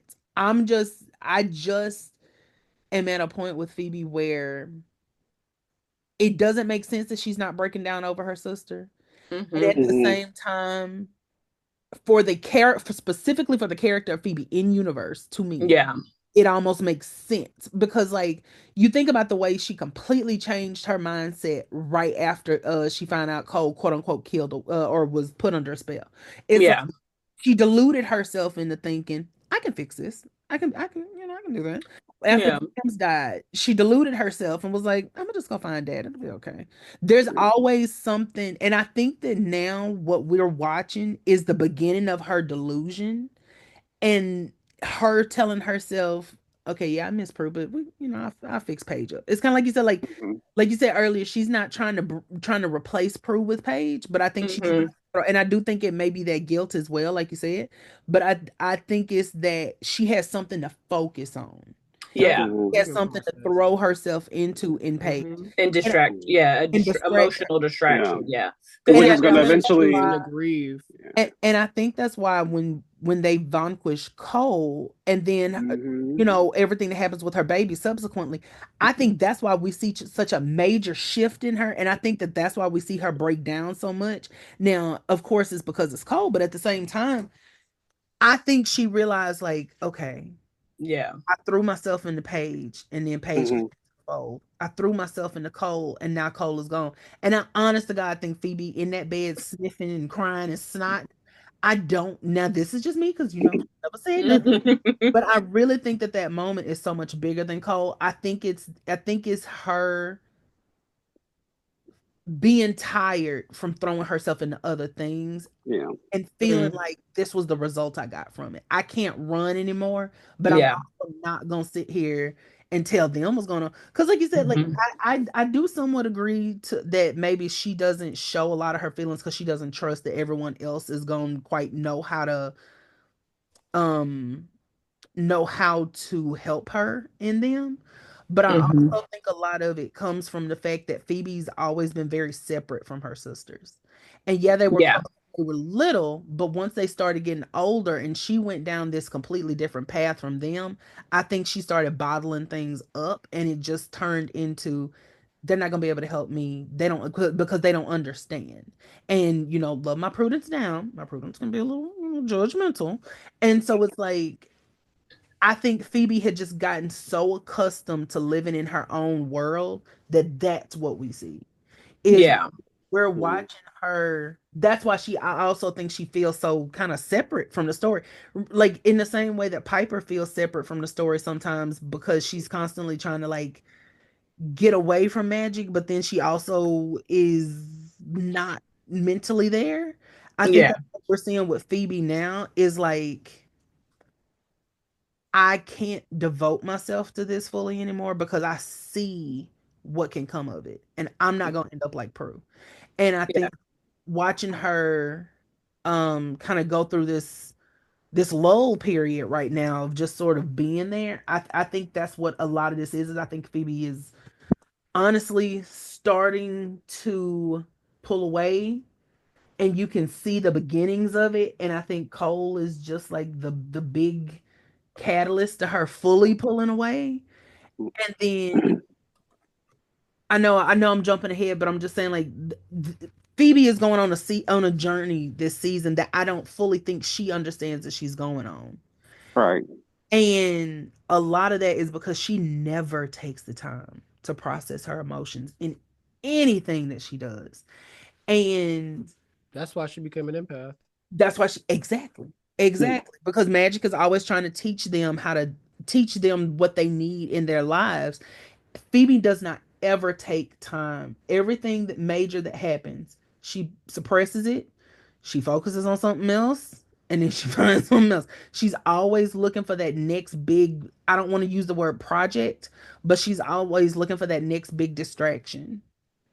And No, I agree because I think now that I'm thinking about it, I don't even think if Paige became an empath, she would even recognize because she's so good at helping people and feeling what they're feeling and empathizing already that it probably would have taken her a year longer than Phoebe to realize it. Phoebe was like, "Well, usually I repress these things and I can't right now, so something's up." Right, we would have got the latter part of Phoebe's powers in the beginning for Paige. Paige would have been controlling other emotions immediately. yep, absolutely. Absolutely. And that's what I love, kind of like I love slash hate about Phoebe is she is one of those deep characters that I don't even think she fully understands herself. And so when it comes to emotions, we tend to think of her, but I I don't think know that's how why she wants to help people so much. I think it It's, is because she can't yeah. help herself. She can't help herself. And then she doesn't know what to do with what she's feeling. So if I can help you, I think that's why I don't know how to say this. And I don't agree necessarily with the wording that I'm going to use, but I really am going to explain what I mean by it after I say it. That's why I think sometimes when Phoebe comes off, when she's helping people, she comes off as fake sometimes. Because when Paige is talking to people, when she's helping them, she's just talking to them. And she's like, even if she's gonna read them real quick, she's gonna, whatever. Phoebe comes off sometimes as very, I'm gonna make sure that you're okay. Everything's going to be okay. Don't worry. Like Ooh. she almost sounds like a comic book hero. She sounds like someone you would hear on TV, which is you're thinking like, well, Galen, she's on TV, baby.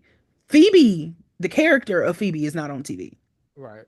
In her life, she is not on TV. She is a real person. And so sometimes it almost sounds like she's trying to relate. She's like one of those women people who I wanted to I almost said something else, but she's she's like one of those people that become social workers and they're like, "Don't worry, sweetie. I'm going to get you out of this Oh cold, my dark, god. dank place." I worked Whereas Paige is like, "Girl, if one more roach get in my shoe." Anyway, me and you come leaving on this and get it. place. Come on and get out. You know what I mean? Like Right. We Paige both knows leaving this place. exactly. Paige knows how to talk to people. Phoebe knows how to talk to innocents. It's the It's funny because you're making me realize Paige talks from experience. Phoebe talks with intention. Yes, that's exactly it. That is exactly like it. I know I have a job to do, so I'm coming here with the intention to do my job. Whereas Paige is like, wait a minute, what's going on? Because I've been there before. So hold on. So it's like gotta love these discussions that bring us to character development, y'all. For those of you who think these girls aren't developing, look at us showing you development. And don't think I didn't forget you saying I'm gonna disagree with your point, because here I am to disagree. No, I'm just kidding. No, I do agree with everything you just said about Phoebe and her repressing. The only reason I say that I don't think that she's because even in that example that you bring up, the Banshee episode, we as the audience member actively see her being in denial, right? We see how weird she's being. She's not being normal Phoebe in that episode, right? Everybody's calling it out. Everybody's like, what the hell's wrong with that girl? Right? So it's like, because Prue right says right outright, Lord of mercy, have mercy on my soul. I need to go to the hospital.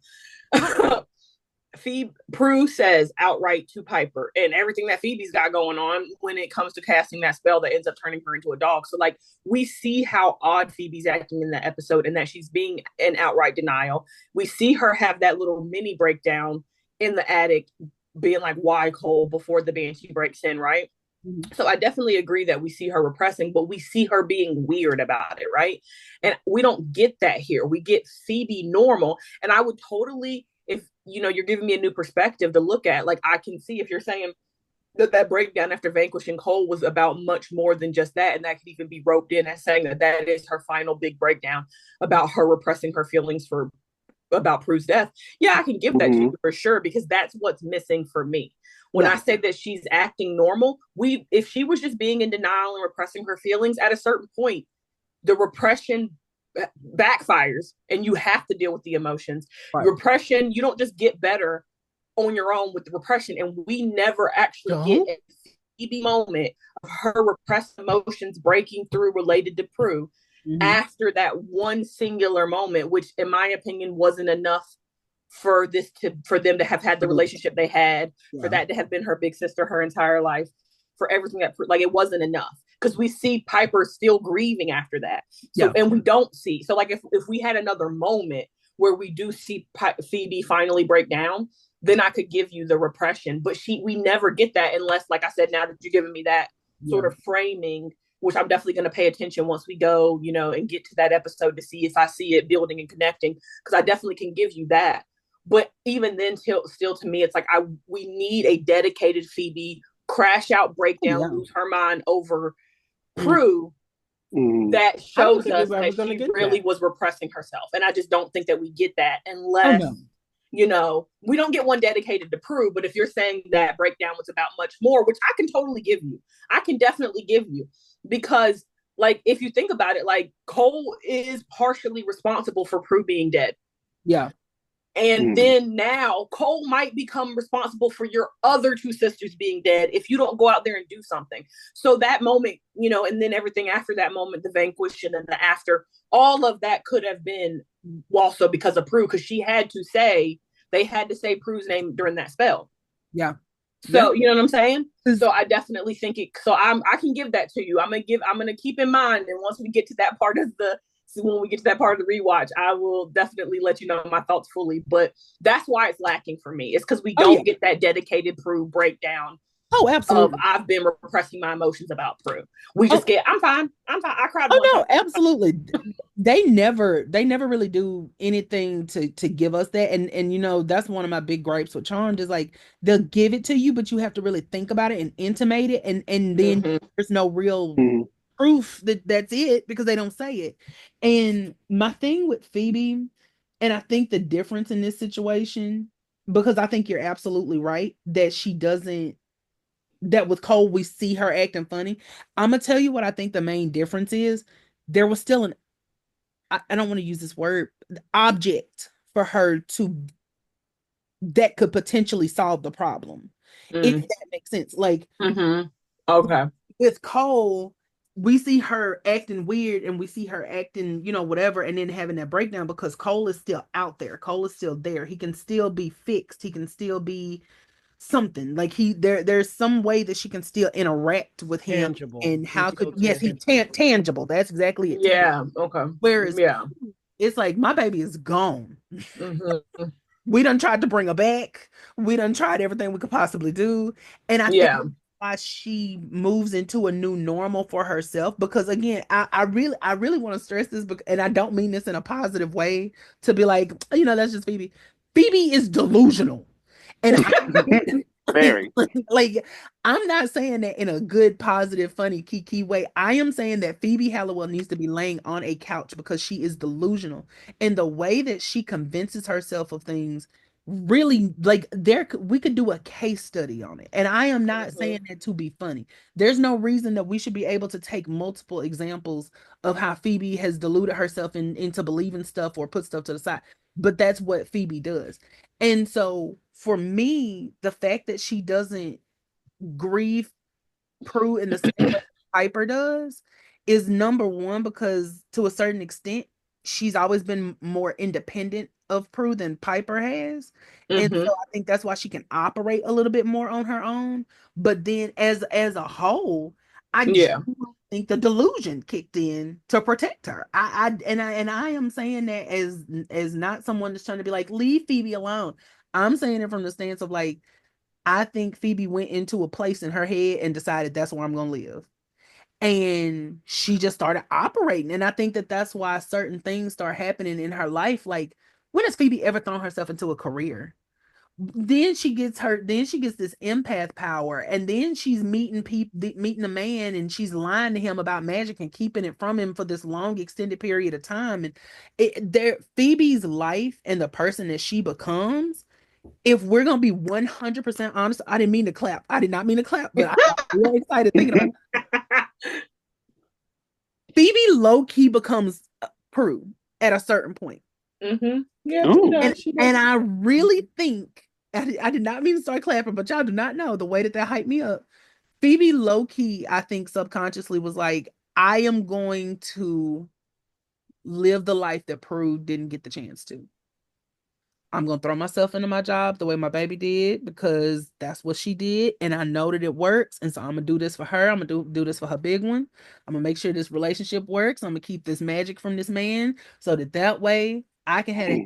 Now, this is all stuff I'm making up. This ain't nothing that anybody has ever said. And I slightly agree. No, psychology is right there to back it up because they say you become your mother. And who is Phoebe's mother if not Prue? That's one of the points I was gonna make earlier. I'm sorry, Jem. I'm sorry. No. I'm glad you're saying it because that's one of the things I was going to say earlier and I forgot about it. But the fact that is two things that what Galen's saying, what you just said, this is her grieving process all these years because grieving never stops, right? And for her to go silent and then years later turn herself into what she never processed and then get the empathy power. And then my thought on top of all of that is you didn't have a chance to even grieve your parents. You didn't have a father. Yes. You never knew your mother to even grieve her. So you don't know how to grieve a parent. And Prue was your parent. Yep. So you don't know how to deal with that shit. So you shut down and then you deal with it when you can, and that was years later. So that's what I was like when y'all was saying, "Oh, we never got the crash out. We never got the." I'm like, we're never gonna get it because even if Trump is still to this day, like Phoebe was never gonna give us that because that is some people's crash out.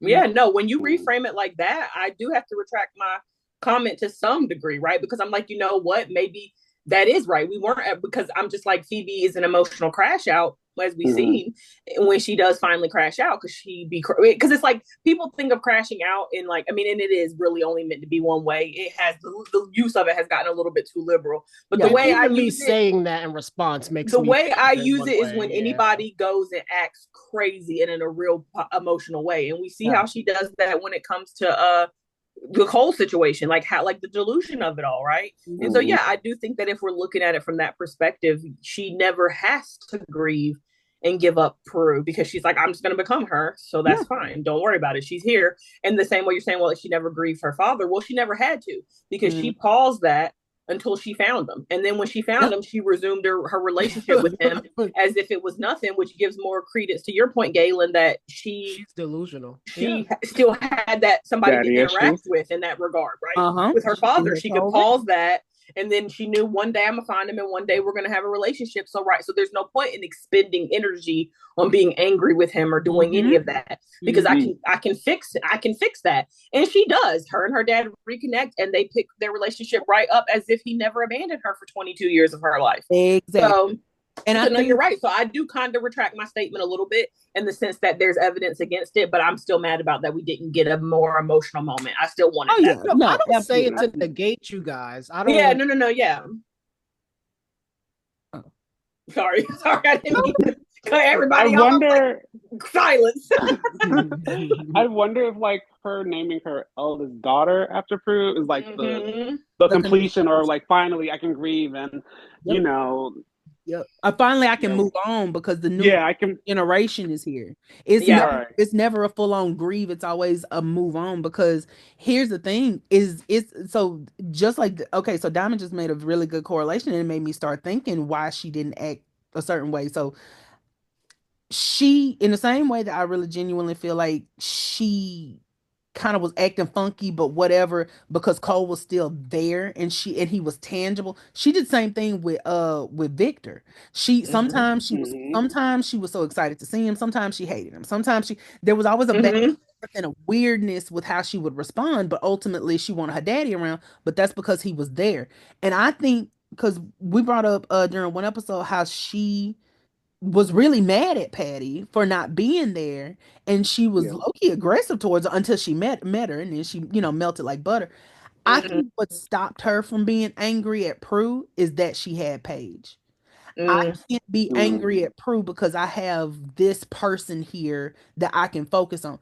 Piper and Phoebe handle things so differently that I wouldn't. The thing is, as I'm going through big situations in their lives, Phoebe never really has a really big crying emotional reaction to things. Like, of course she reacts in the moment to things and things are emotional in the moment, but like going forward things don't really get emotional for Phoebe. Even when they put Lily in the refrigerator, Piper is the one crying, Paige is crying, and Phoebe's just like which was so strange in the moment until you realize Phoebe shuts down towards things that are too hard for her. So it explains why she moved out like an episode or two later. Exactly, because she had to dissociate from it and she had to get away from it. That's what Phoebe does. And so, because I kept thinking like, why wouldn't she be mad at Prue? And then I was like, well, she's help. And then I thought, no, it's not because of that. It's because Phoebe has something. Piper is the kind of person who has to break down. My girl, she got to cry. If she don't cry, we're not moving past it. It's gonna get built up. We're gonna be the worst we could possibly be until we get that good cry out. Phoebe is the person that has to have something in front of her to help her focus her mind. And I think that's why she focuses so heavy on Paige and she doesn't ever like resent Prue for leaving. She doesn't get mad at her that we know of anyway, is because, okay, Prue is gone, but now we have Paige. And not in the way of replacing her in her mind, but in a way of saying, I think Phoebe is that kind of person who would tell herself, Prue wouldn't want me to linger about her death. Even though Prue would absolutely want you to linger about her death. Prue would want you to get mad. Girl, go punch somebody. Go tell the source that I said was good. Like, then move on. Like Prue, and then move on. Like Prue don't want you to spend your whole life on it, but Prue does want you to be upset about it. But I think Phoebe tells herself those things because it's easier because we never see her, even when she sees Grams, she never has a moment where she's like, oh my God, Grams, I can't believe it. And you left. She's just like, Grams, what you doing? Like it was very matter of fact. Now Grams raised her and she still was just like, girl, what you doing? It was just like boom, bam. The only reason she was like starstruck when she saw Splish Splash is because she didn't have her growing up, and now you're standing here in front of me and I can see. But again, it goes back to, Hold on one I can second. see you. You're here. You're in front of me. I know what you smell like. I can see that we have the same smile in person. You know, Yeah. for people to say like, "Oh, you look so much like such and such," and da da da da. In that same way that Paige probably had never heard that she looked like somebody before, Phoebe probably has heard you have your mother smile, you look like her, you blah blah blah blah. But all I can do is look at pictures and say, oh well, I guess we kind of do. But then being able to look at her and then she tells you that she's a klutz and you are too, and you just kind of grasping at straws to find things that are similar about y'all at that point. But you she gets that opportunity to say you're just like me, and I think that that kind of takes away that anger that she felt because she was a Patty is real now. She wasn't she's not just a person that she's looking at pictures of from when she was 2. You know, she's an actual living human being that she can put in her mind. And that's what Phoebe needs. She needs something. I almost think that might be why Phoebe has premonitions, because it's something that she can see. She can help people in a way that her mind is giving her something tangible to look at and say, this is where the danger is. Go to where the danger is so that you can stop the danger. You know, it's like her brain has these images that she can really put and say, okay, let me go do this. And there is a task at hand that I have to complete. And it is this because I saw it in the vision. And it's not some, you know, it's not just like, oh, her power is X, Y, and Z. She can move things with her mind. And so, you know, she got to get creative with it, or she can freeze things around her and blah, blah, blah, blah. No, it is actually a power that shows her what the next step is. And I think that's what makes her feel so confident in what she's doing and in the decisions that she makes, because she's already seen it. She's already been in that moment. She's already seen how it plays out. So now she knows, okay, this is how I can divert it, which to me, I think all ties into, I think, my ultimate point, which is that Phoebe is just a person who lives in the now, because I think she's just too scared to live to and Piper lives somewhat in the past, and then Phoebe lives in the right now, and Prue lived in the future. So they all kind of balance each other out because they were all worried about completely different times and completely different eras. And Phoebe is just, as ironic as it is, she's not the future girl, she's the present girl. Yeah, that's I I think when you were saying the thing about how we don't get a lot of Phoebe emotional stuff, I'm like, no, I was like, Jake, what are you talking about? Yes, we do. And I think what I'm mistaking for emotional, you know, crash outs, because I want to stop using that word. You know how when you start ironically using a word and then you can't just stop? I just keep Yeah. saying crash out about everything. I'm like I like spilled my coffee, a little bit of my coffee this morning. And I was like, I'm about to crash out, and it's like, not really, girl, calm down. It's just, so, anyways, but like we do get Phoebe emotionally reacting so much, but then I'm thinking she reacts. She is the one of the, at least of, you know, Prue, Piper, and Phoebe, that trio. She is the most vocal about her emotions, right? Because what we do is we get a lot of Piper repressing, everybody, you know, taking little shots at her, minimizing her and her needs and her life and what she has going on. You see everybody doing that, and Piper just eating it and eating it and eating it, and then you see her finally blow up and be like, I'm done, I'm not taking it anymore. But then the difference is that Phoebe doesn't just keep taking that. She blows up, not really blows up, but she has her little emotional lash out in the moment when you say something to her that makes her feel a type of way.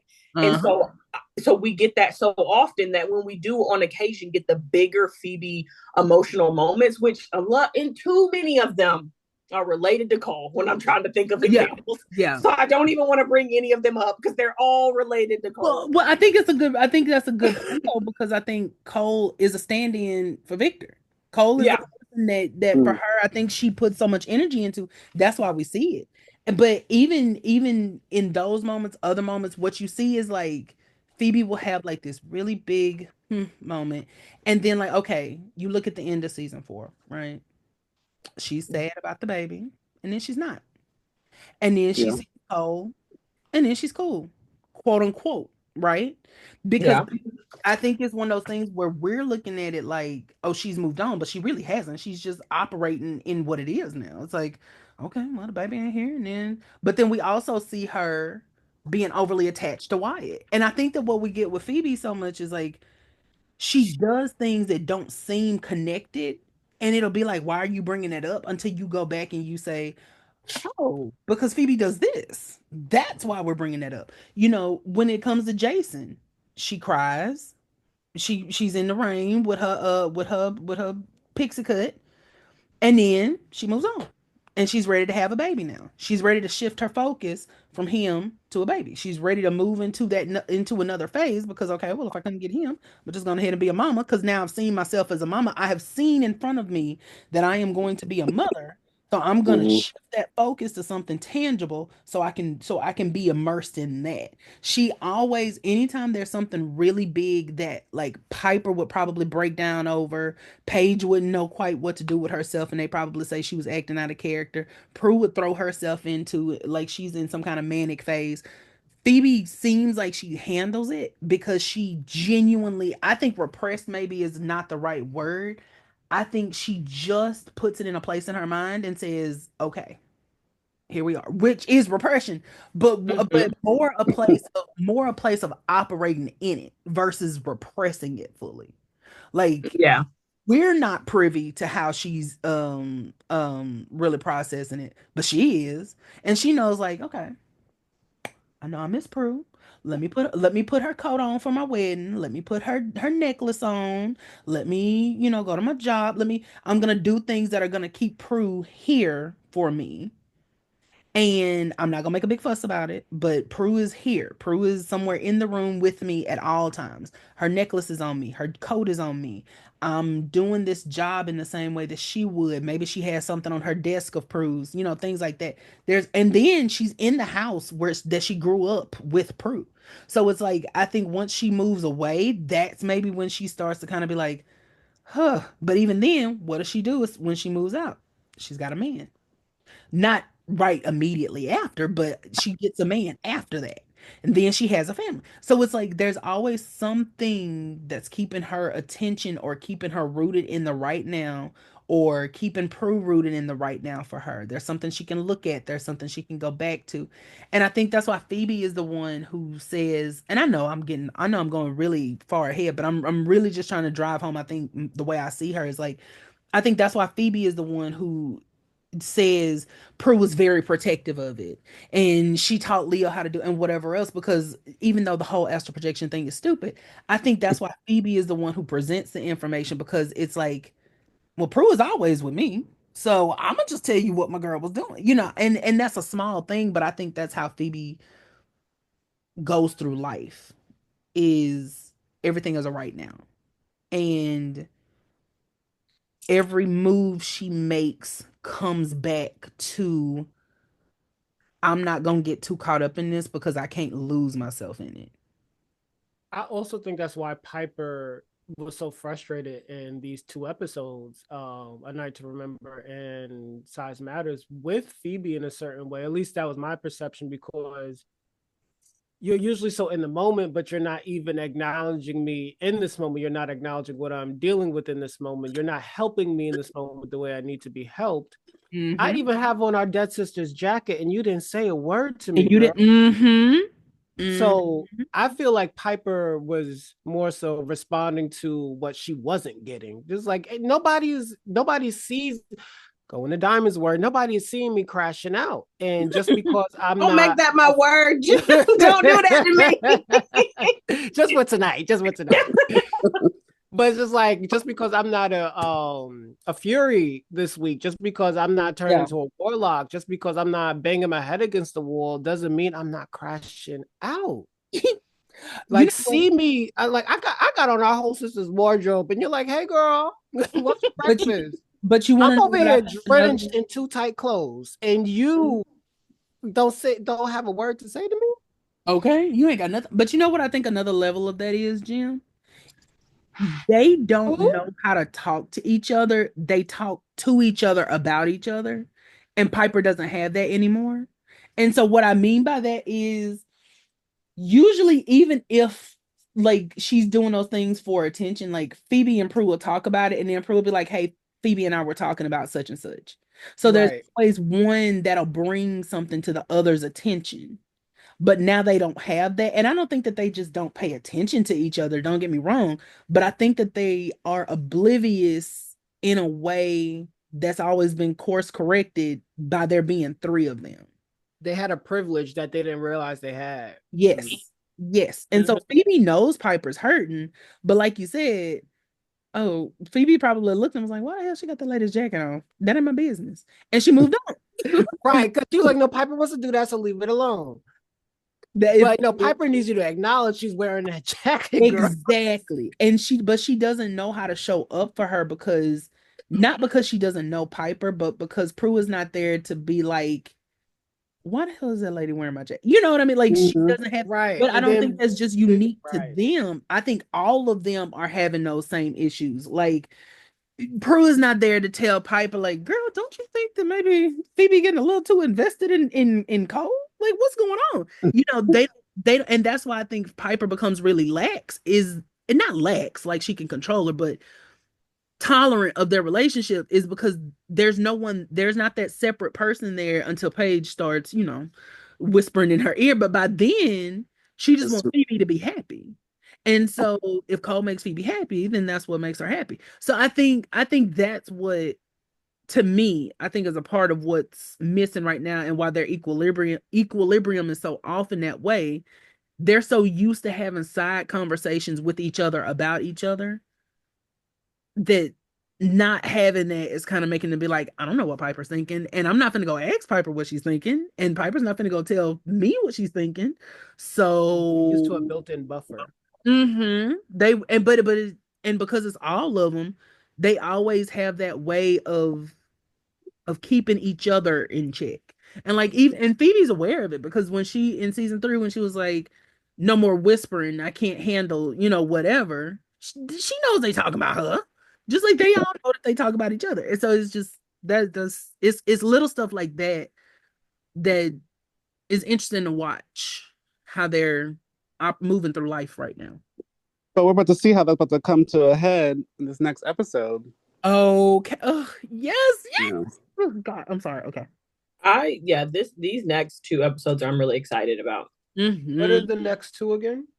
The next one, Brain Drain, Black is Cold, and Black is Cold. My least favorite episode, and then yeah, because you don't like, I cannot stand Brain Drain, but that's neither here nor there. Because you have to be. Is there anything particular you don't like about it? Okay, let me make sure I'm talking about the right episode because y'all know be making stuff up because I don't like it, but let me make sure I'm talking about the right episode. Right. Fake fan. Dave, every other week. No, Brain Drain is the mental health episode, right? With Piper. Yeah. This is the most boring episode I've ever seen a day. Like ever. Boring. Like, boring. I am not excited by this episode or that episode at all. Okay. Please, and just don't ask why. Just let me have it. Put the pipe down. Okay. I'm like, because I was actually prepared for some valid criticisms, but to call it boring, I find it boring. And my listen, let me be Phoebe. Okay, that explains. Okay, never mind. You don't have to go any further. That's all we needed to know. That is unfair. It is very plain Phoebe, and now you don't got to explain yourself. Exactly. Oh, you better be ready. You better be ready because from now on, whenever something happens, the first thing coming out of my mouth, y'all know I'm just on my Phoebe right now. Absolutely not. I will not abide it because I'm about to be on my Prue and I'm about to make you explain yourself. Y'all know I'm just about to, in Diamond's words, crash out. Oh my gosh. No, okay. I'll go a little further than boring. But all jokes aside, I have always found that episode boring for me. I may have to go back and watch it as an adult to understand why I find it boring, but from my memory, it was more so like I didn't think it was it didn't give me charmed.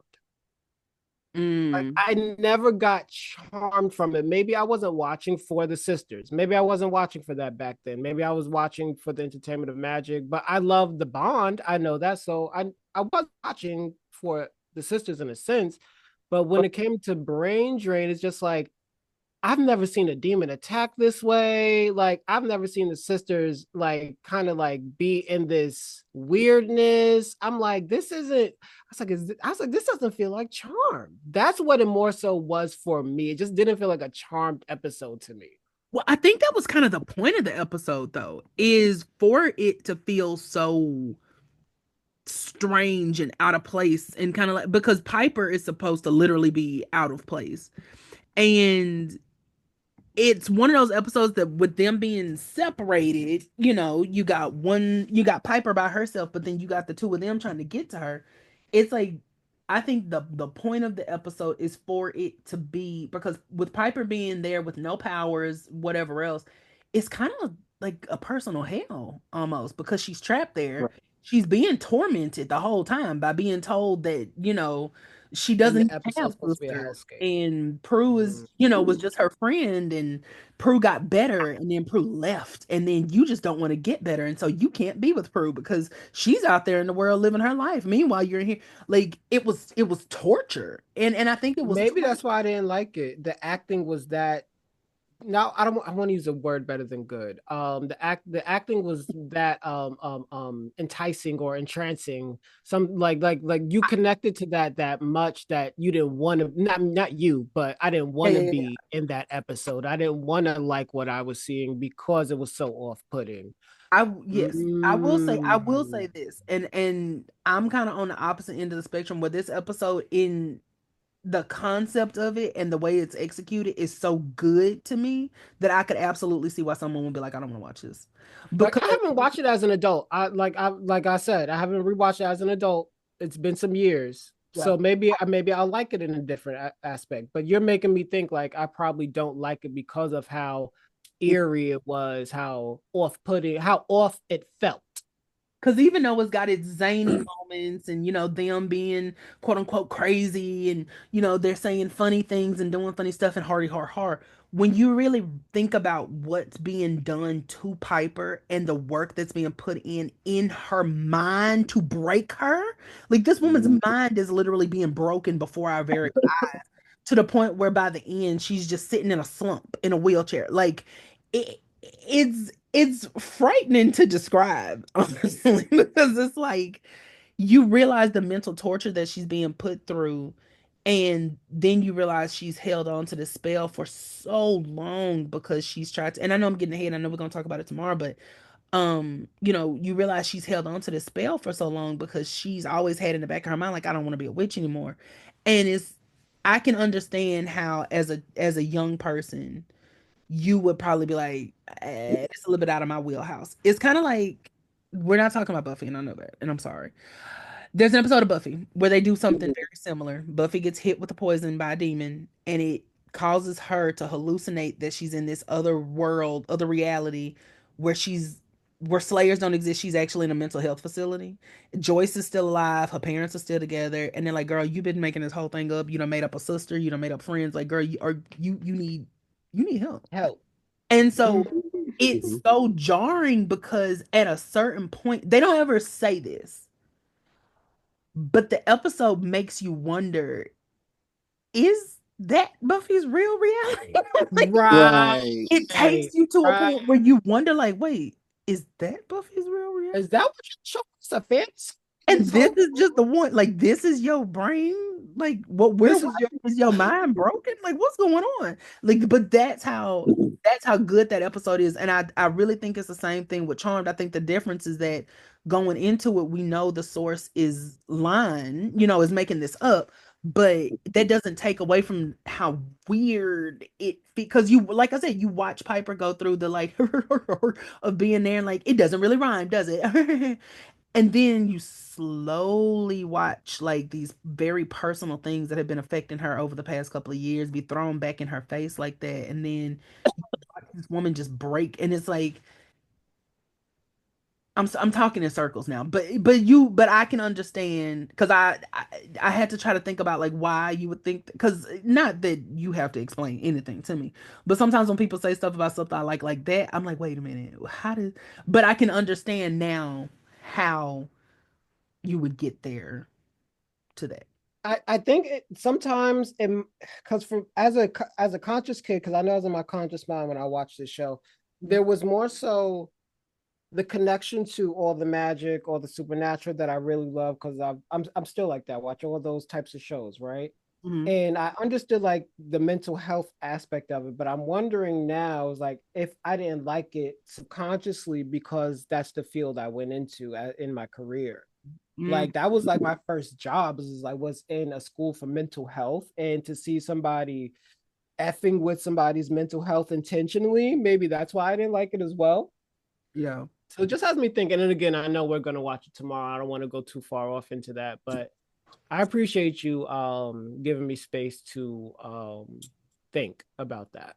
Of course. Of course. Of And course. we and in regards to that episode, we already need to go ahead and mark the conversation, whether we do it in the rewatch or during the panel, of discussing the parallels between Piper being in a mental institution and one of her doctors is having an affair with her. Yes. Oh yeah. Very much so. That definitely. And her husband is her white lighter. We're gonna have a conversation about that. Oh, absolutely. Oh, Yeah. That's because it seems like, because you know how one of those things where it's like the worst person you know just made a point that you agree with, right? Like that whole meme and that whole joke. It really is giving the source looking sideways at their relationship. Like, this is what y'all doing.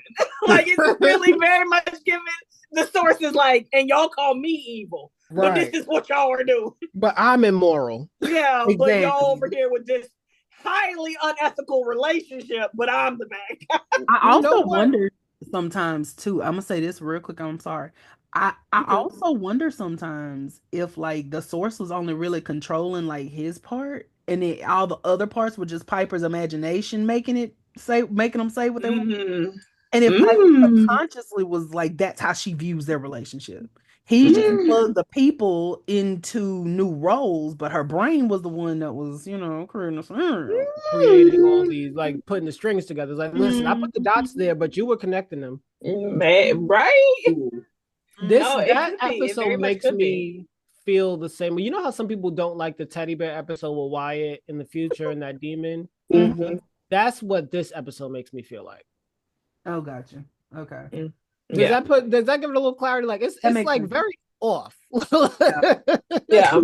You know the episode I'm gonna go to. People hate the Stillman episode, and I don't care. I do not care. I'm gonna bring them up every opportunity. I do not on my death. Do people really like have that big of an issue with that episode? Hate that episode? Yes. And the only reason I can say that confidently is because I have had people to argue me down beneath the ground that it is not a good episode. It is not fun. It makes no sense. And I have had people to tell me that because but Gale makes sense. Okay. Thank you. That part. To me, I think the reason I love the episode is just because how fun it is and how crazy. And I love a good mirror situation happening. So I'm one of those kind of people, like if you give me a story where everyone is like, you give me like an evil version, except the goddamn evil world. But anyway, even them I love. But if you give me like an evil version, or you give me like something where somebody is a reflection of, or or there's someone who around, I'm down with that story. I'm down with it. And that's what I love about the Stillmans is like, where they could have potentially, won out in the end had they been competent, but they didn't because they weren't. And it's like, I think people just go real hard on episodes they don't like because the one episode that I just do not care for, Jesus have mercy. The one with the demons and they went, or with Phoebe and Drake when they went to the brothel or whatever that was in like the 1800s or whatever. I don't know. Carpe Demon or something like that. I do not care for that episode at all. Don't care for it. Don't want to watch it. And even the one with the shapeshifters, the episode is interesting enough to make me like it as a whole, but the shapeshifters, kill them with fire. From season one? Season one. I hate the shapeshifters. I hate the shape shifters. I like the episode itself for what it adds to the lore and for the backstory we get with Victor, kind of the setup to how they are with, going forward. Love that. Here for it. Want some more of it. But the shapeshifters themselves, the actual characters, mm-mm. Kill them with fire. Because why are we, Galen? Why are we turning our goddamn fingers into keys? Okay. I'm not doing that. I'm not gonna bring it up. I'm gonna let it go. I'm gonna let it go. It's just like my Prudence eating a pound of raw broccoli. Okay. That's not what we're here for. She was on a diet. Shut up. Yo, don't make fun of me. I actually do that sometimes. I just I get just broccoli heads and I steam it in the microwave and put some salt and pepper on it. So And I'll you just just eat big, hard, white pieces of broccoli that you got from the well, that's literally not what that lady. I get a stalk of broccoli. I cut the broccolis off the stalk. I put it in a bowl with a little bit of water, and I steam the broccoli, and then I put salt and pepper on it, and then I eat it as a snack. No, yes, I do. No, that's what you do. My Prudence took raw broccoli that was still hard as a brick, and she put it in the microwave, and then she dumped it on a plate, and she had a full plate full of raw broccoli that was still white because it was not cooked. She took that broccoli and was about to consume it.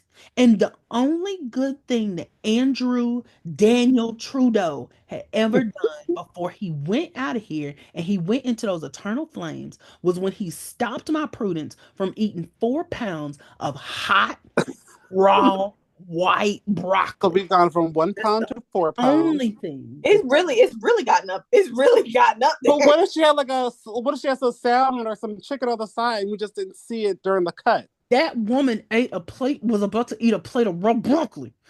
There was no salmon, there was no catfish, it wasn't no swimps, it wasn't no crawfish. She had a plate. It wasn't no butter. Raw, hot, white broccoli that she didn't even wash off. And she just put it in a microwave and then put it on a plate. Okay. Why did you say Andy? Why is Andy in hell? Did I miss something? Oh, because Andy is a piece of crap and he deserves it. And if he's not, I'm gonna make sure he is. I'm gonna do everything I possibly can. I'm gonna pull all the strength I can. Okay. That's wild. Y'all, I'm so sorry. Y'all don't understand the way that broccoli triggers me. I'm so sorry because clearly you were off. I didn't know. Like, my goodness. Because it's just hot, raw broccoli. It was hard. It made a sound when it hit the plate. It wasn't cooked. It looked physically like she could have thrown it at your head and killed you, which she probably would have. And it's like, she was murderous. Why was my Prudence eating that? Y'all are crazy. Okay. Harper didn't cook anything before she left. All she had was the broccoli. Y'all are crazy. I feel like she ate that because we gotta find a way to bring this back to a night to remember. No, right? There's no way. At this point, thoughts before I go eat a plate of 4 pounds of hard, not even in hard hot broccoli. Brew. See, I was going to say broccoli. Oh my God. Okay. Okay. Let's go ahead and wrap this up. We've been on here for a good little minute. Yes. What are your thoughts on these episodes? Do we have any closing remarks? Do you have anything that you didn't get a chance to share that you would love to share? Jim Anthony, you can go ahead and go first. Actually, no, you can't. Diamond is ladies first, so Diamond goes first. Oh, thank you. Such gentlemen. You don't know what I identify as tonight. Anyway, Diamond, go ahead. Okay. I loved Paige's outfit in A Night to Remember. Super cute. Oh, super duper cute. Mm-hmm. Right? Is it that the right plaid skirt with the plaid skirt with the little. I mean, the ruffles were a lot. I just really liked the plaid skirt, and I like the idea of the boots with the leggings and the plaid little skirt and the matching pink top. I didn't like the ruffles that much, but I didn't hate it that much either. I wish her hair wasn't in pigtails. I didn't love that. Yeah, it looks so good. Yeah, I don't mind adult women doing pigtails. I just sometimes think when you're pairing it with a plaid skirt, it's giving like schoolgirl, and I'm not a fan of that. Yeah. So, but yeah, I like that. What else did I really like? Yeah, like the Night to Remember is a pretty like in between episode for me, not my favorite, but I do have some really great things I like about it. And then Size Matters isn't one of my favorite episodes in any real way. There's not really anything I like about Size Matters, if I'm being quite honest, except for the very end when they kick ass. I love that. I think they do a great job. I love how fast it is, how they work together, which I know that's what the whole story was building to. Like when you all do your part, you all work together and you all support each other. Look at how quickly you can, how great you can do. So I do like the message of Size Matters, but I just didn't love it because I didn't like Leo. I think if maybe Phoebe had actually been forced to be the one in the middle and maybe they were looking for Leo instead, that could have been better, because I feel like Leo just didn't handle it well. And so it kind of made it seem like he kind of amped up the nastiness between Piper and Paige, in my opinion. So he was like ping-ponging back and forth. I'm on your side, I'm on your side. And then like you orb out, and then the next line is Phoebe's life is at stake. So it's like, that's not, like, we can't do that, Like, is Phoebe's life at stake or not? And then when Andrew was like, and then he didn't pay any attention. Yeah, like Finn, who didn't do anything wrong except for kidnap a bunch of women and let a man turn them into clay dolls, exactly, got killed. That's true. That is, child. They got the men about it like it was nothing. So so Size Matters. I like the end and I like the messaging. And then I do see your point about them trying to position Leo as healing P3 with the symbolism of the sign. So I'm not a huge fan of that episode, but it wasn't bad. But A Night to Remember is a little bit better for me, and I really did like Paige's outfit, and I liked what she did with the evil enchantress. And what else did I like? I didn't like Leo's fight scene. I don't know. I just hate Leo too much now. Oh my god! Like that little fake flip. It's like, and I'm not trying to body shame anybody, but it's always so interesting to me when they have a actor who's one size and they use a stunt double who's smaller. It's like very obvious. That was, I'm like, because there are average and or plus size stunt doubles. I know there are. I see them on TikTok talking about how they do stunts all the time.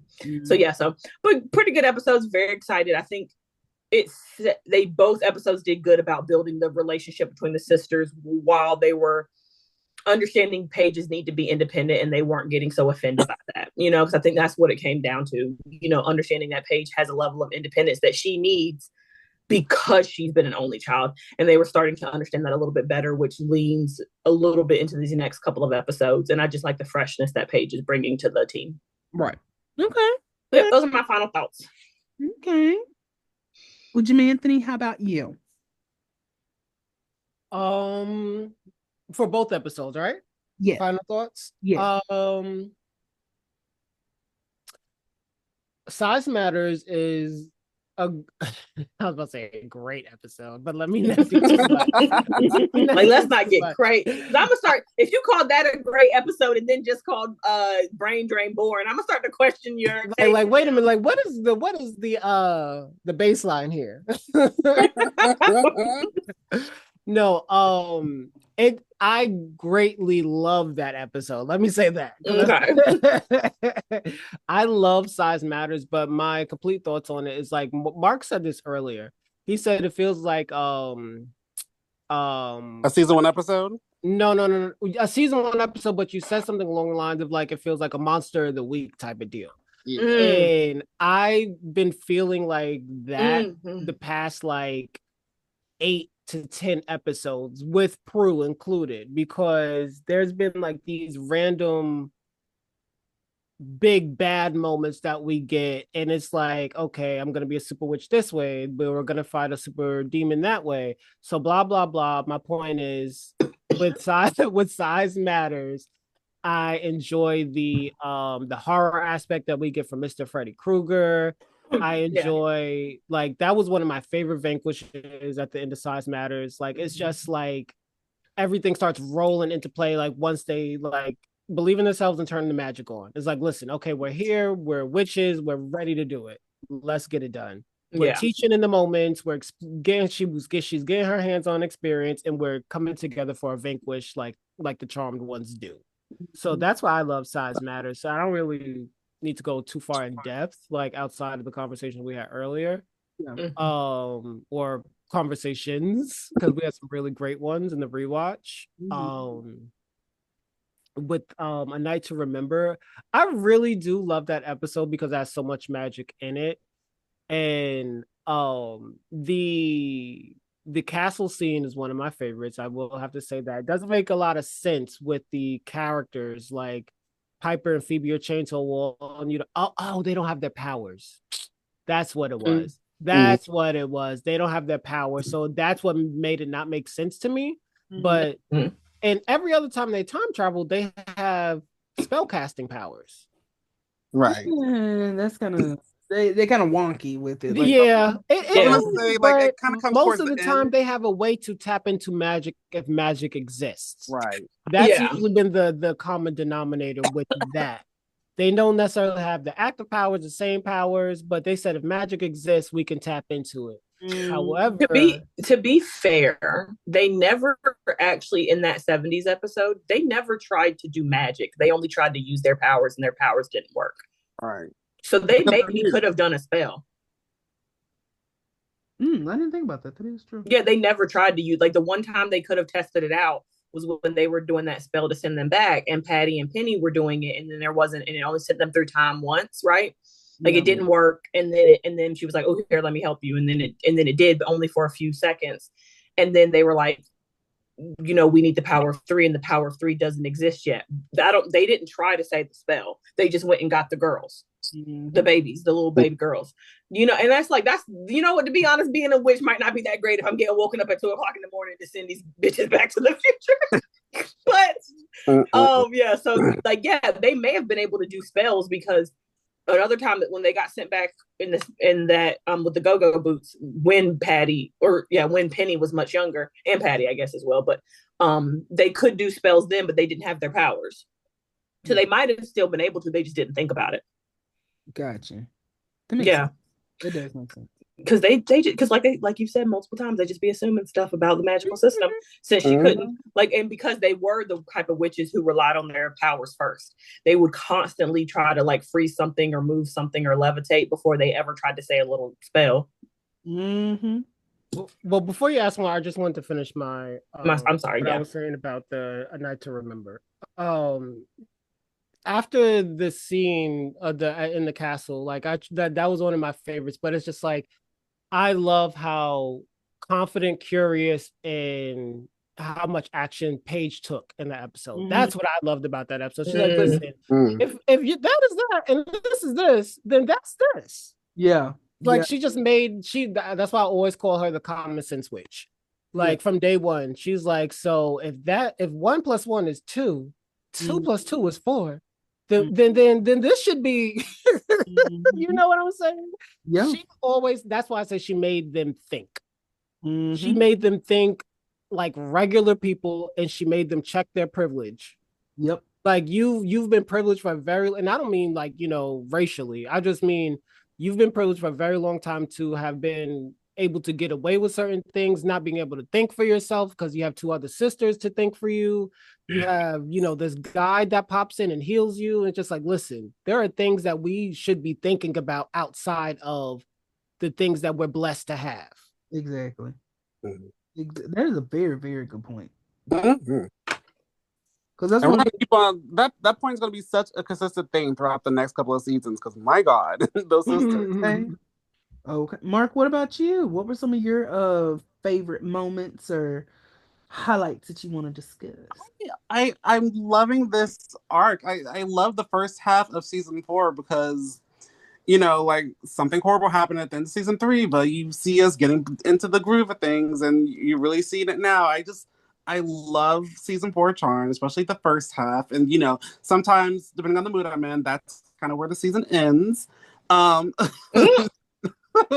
But no, for real, I love A Night to Remember. It's just so cool. I love evil Paige. She's a step ahead of the evil cousin. She's just like, I'm not worried about what petty things like putting charms and making money. I'm trying to take over a kingdom. I'm in the big leagues now, and you got the Monster of the Week episode before, and that's kind of creepy, and you'll love to see it. And I love when they act like sisters and they get together, because it's going to make them defeating the source just a little bit more sweeter, especially these next couple episodes when he really tests them.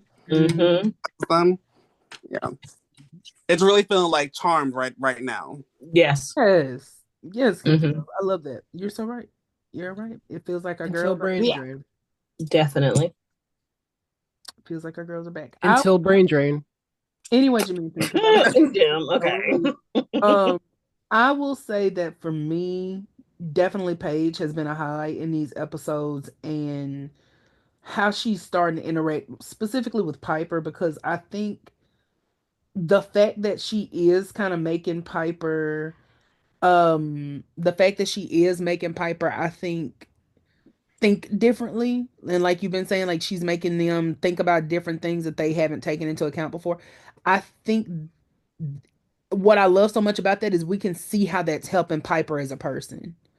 Because I don't think that Piper is someone that depends on someone else to change or grow or anything like that.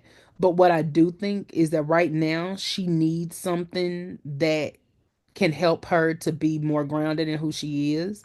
And she and Phoebe do the same thing where they need something to help ground them. But the difference is Phoebe is able to find that in other places, things, whatever else.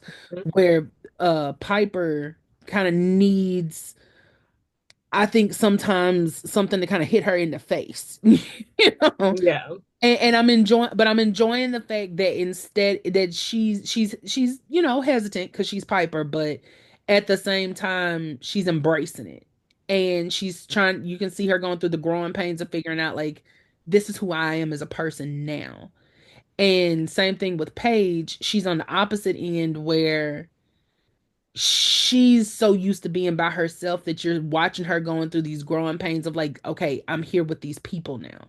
Like, now I'm in this house, and then kind of watching it and thinking about things that I hadn't before, like, this is Paige's ancestral home as well, And it really didn't hit me until she said it's my book too. And they said, well, you could look at it all the time if you lived here. And I think what I love about those little moments for a character like Paige is that while there are moments that do kind of exclude her, like, oh, P3 doesn't exist anymore, situations like that. I think what we're starting to see is her embracing the fact that, like, okay, well, technically this is mine too. Technically, even though it may not legally be mine, even though it may not, have my name on it, even though Grams didn't leave this to me, this is my ancestral home, just like it's theirs. This is my book, just like it's theirs, And I think for a person like her who maybe never thought she'd get the opportunity to connect with her biological family, I think it's beautiful being able to see her kind of step into that. And those little things that we take for granted, like having family land or having a house or having something that we share with a family that we have a I want to be very careful about saying that, because I don't think that biology trumps your connection to your family, however they came into your life. I don't think that. I do think that there's something special about being able to add that into your family. Like, and add, Genuinely, though. yes, Right. like, Because Piper wasn't being genuine. exactly. But here's the thing. While Piper wasn't being genuine, I think she really, the I'm angle. coming. Sorry, go ahead. Go Oh, ahead. no. I just the thing that I always think about with Piper and Phoebe is that they're used to living with their family. They're used to sisters living in the same house. They're used to sharing everything and sharing cereal and sharing blow dryers and coming into each other's rooms and coming into the bathroom while one is taking a shower. Like, that's their normal. And so while I think that Piper was trying to get Paige to move in because of the power of three, I think that was rooted in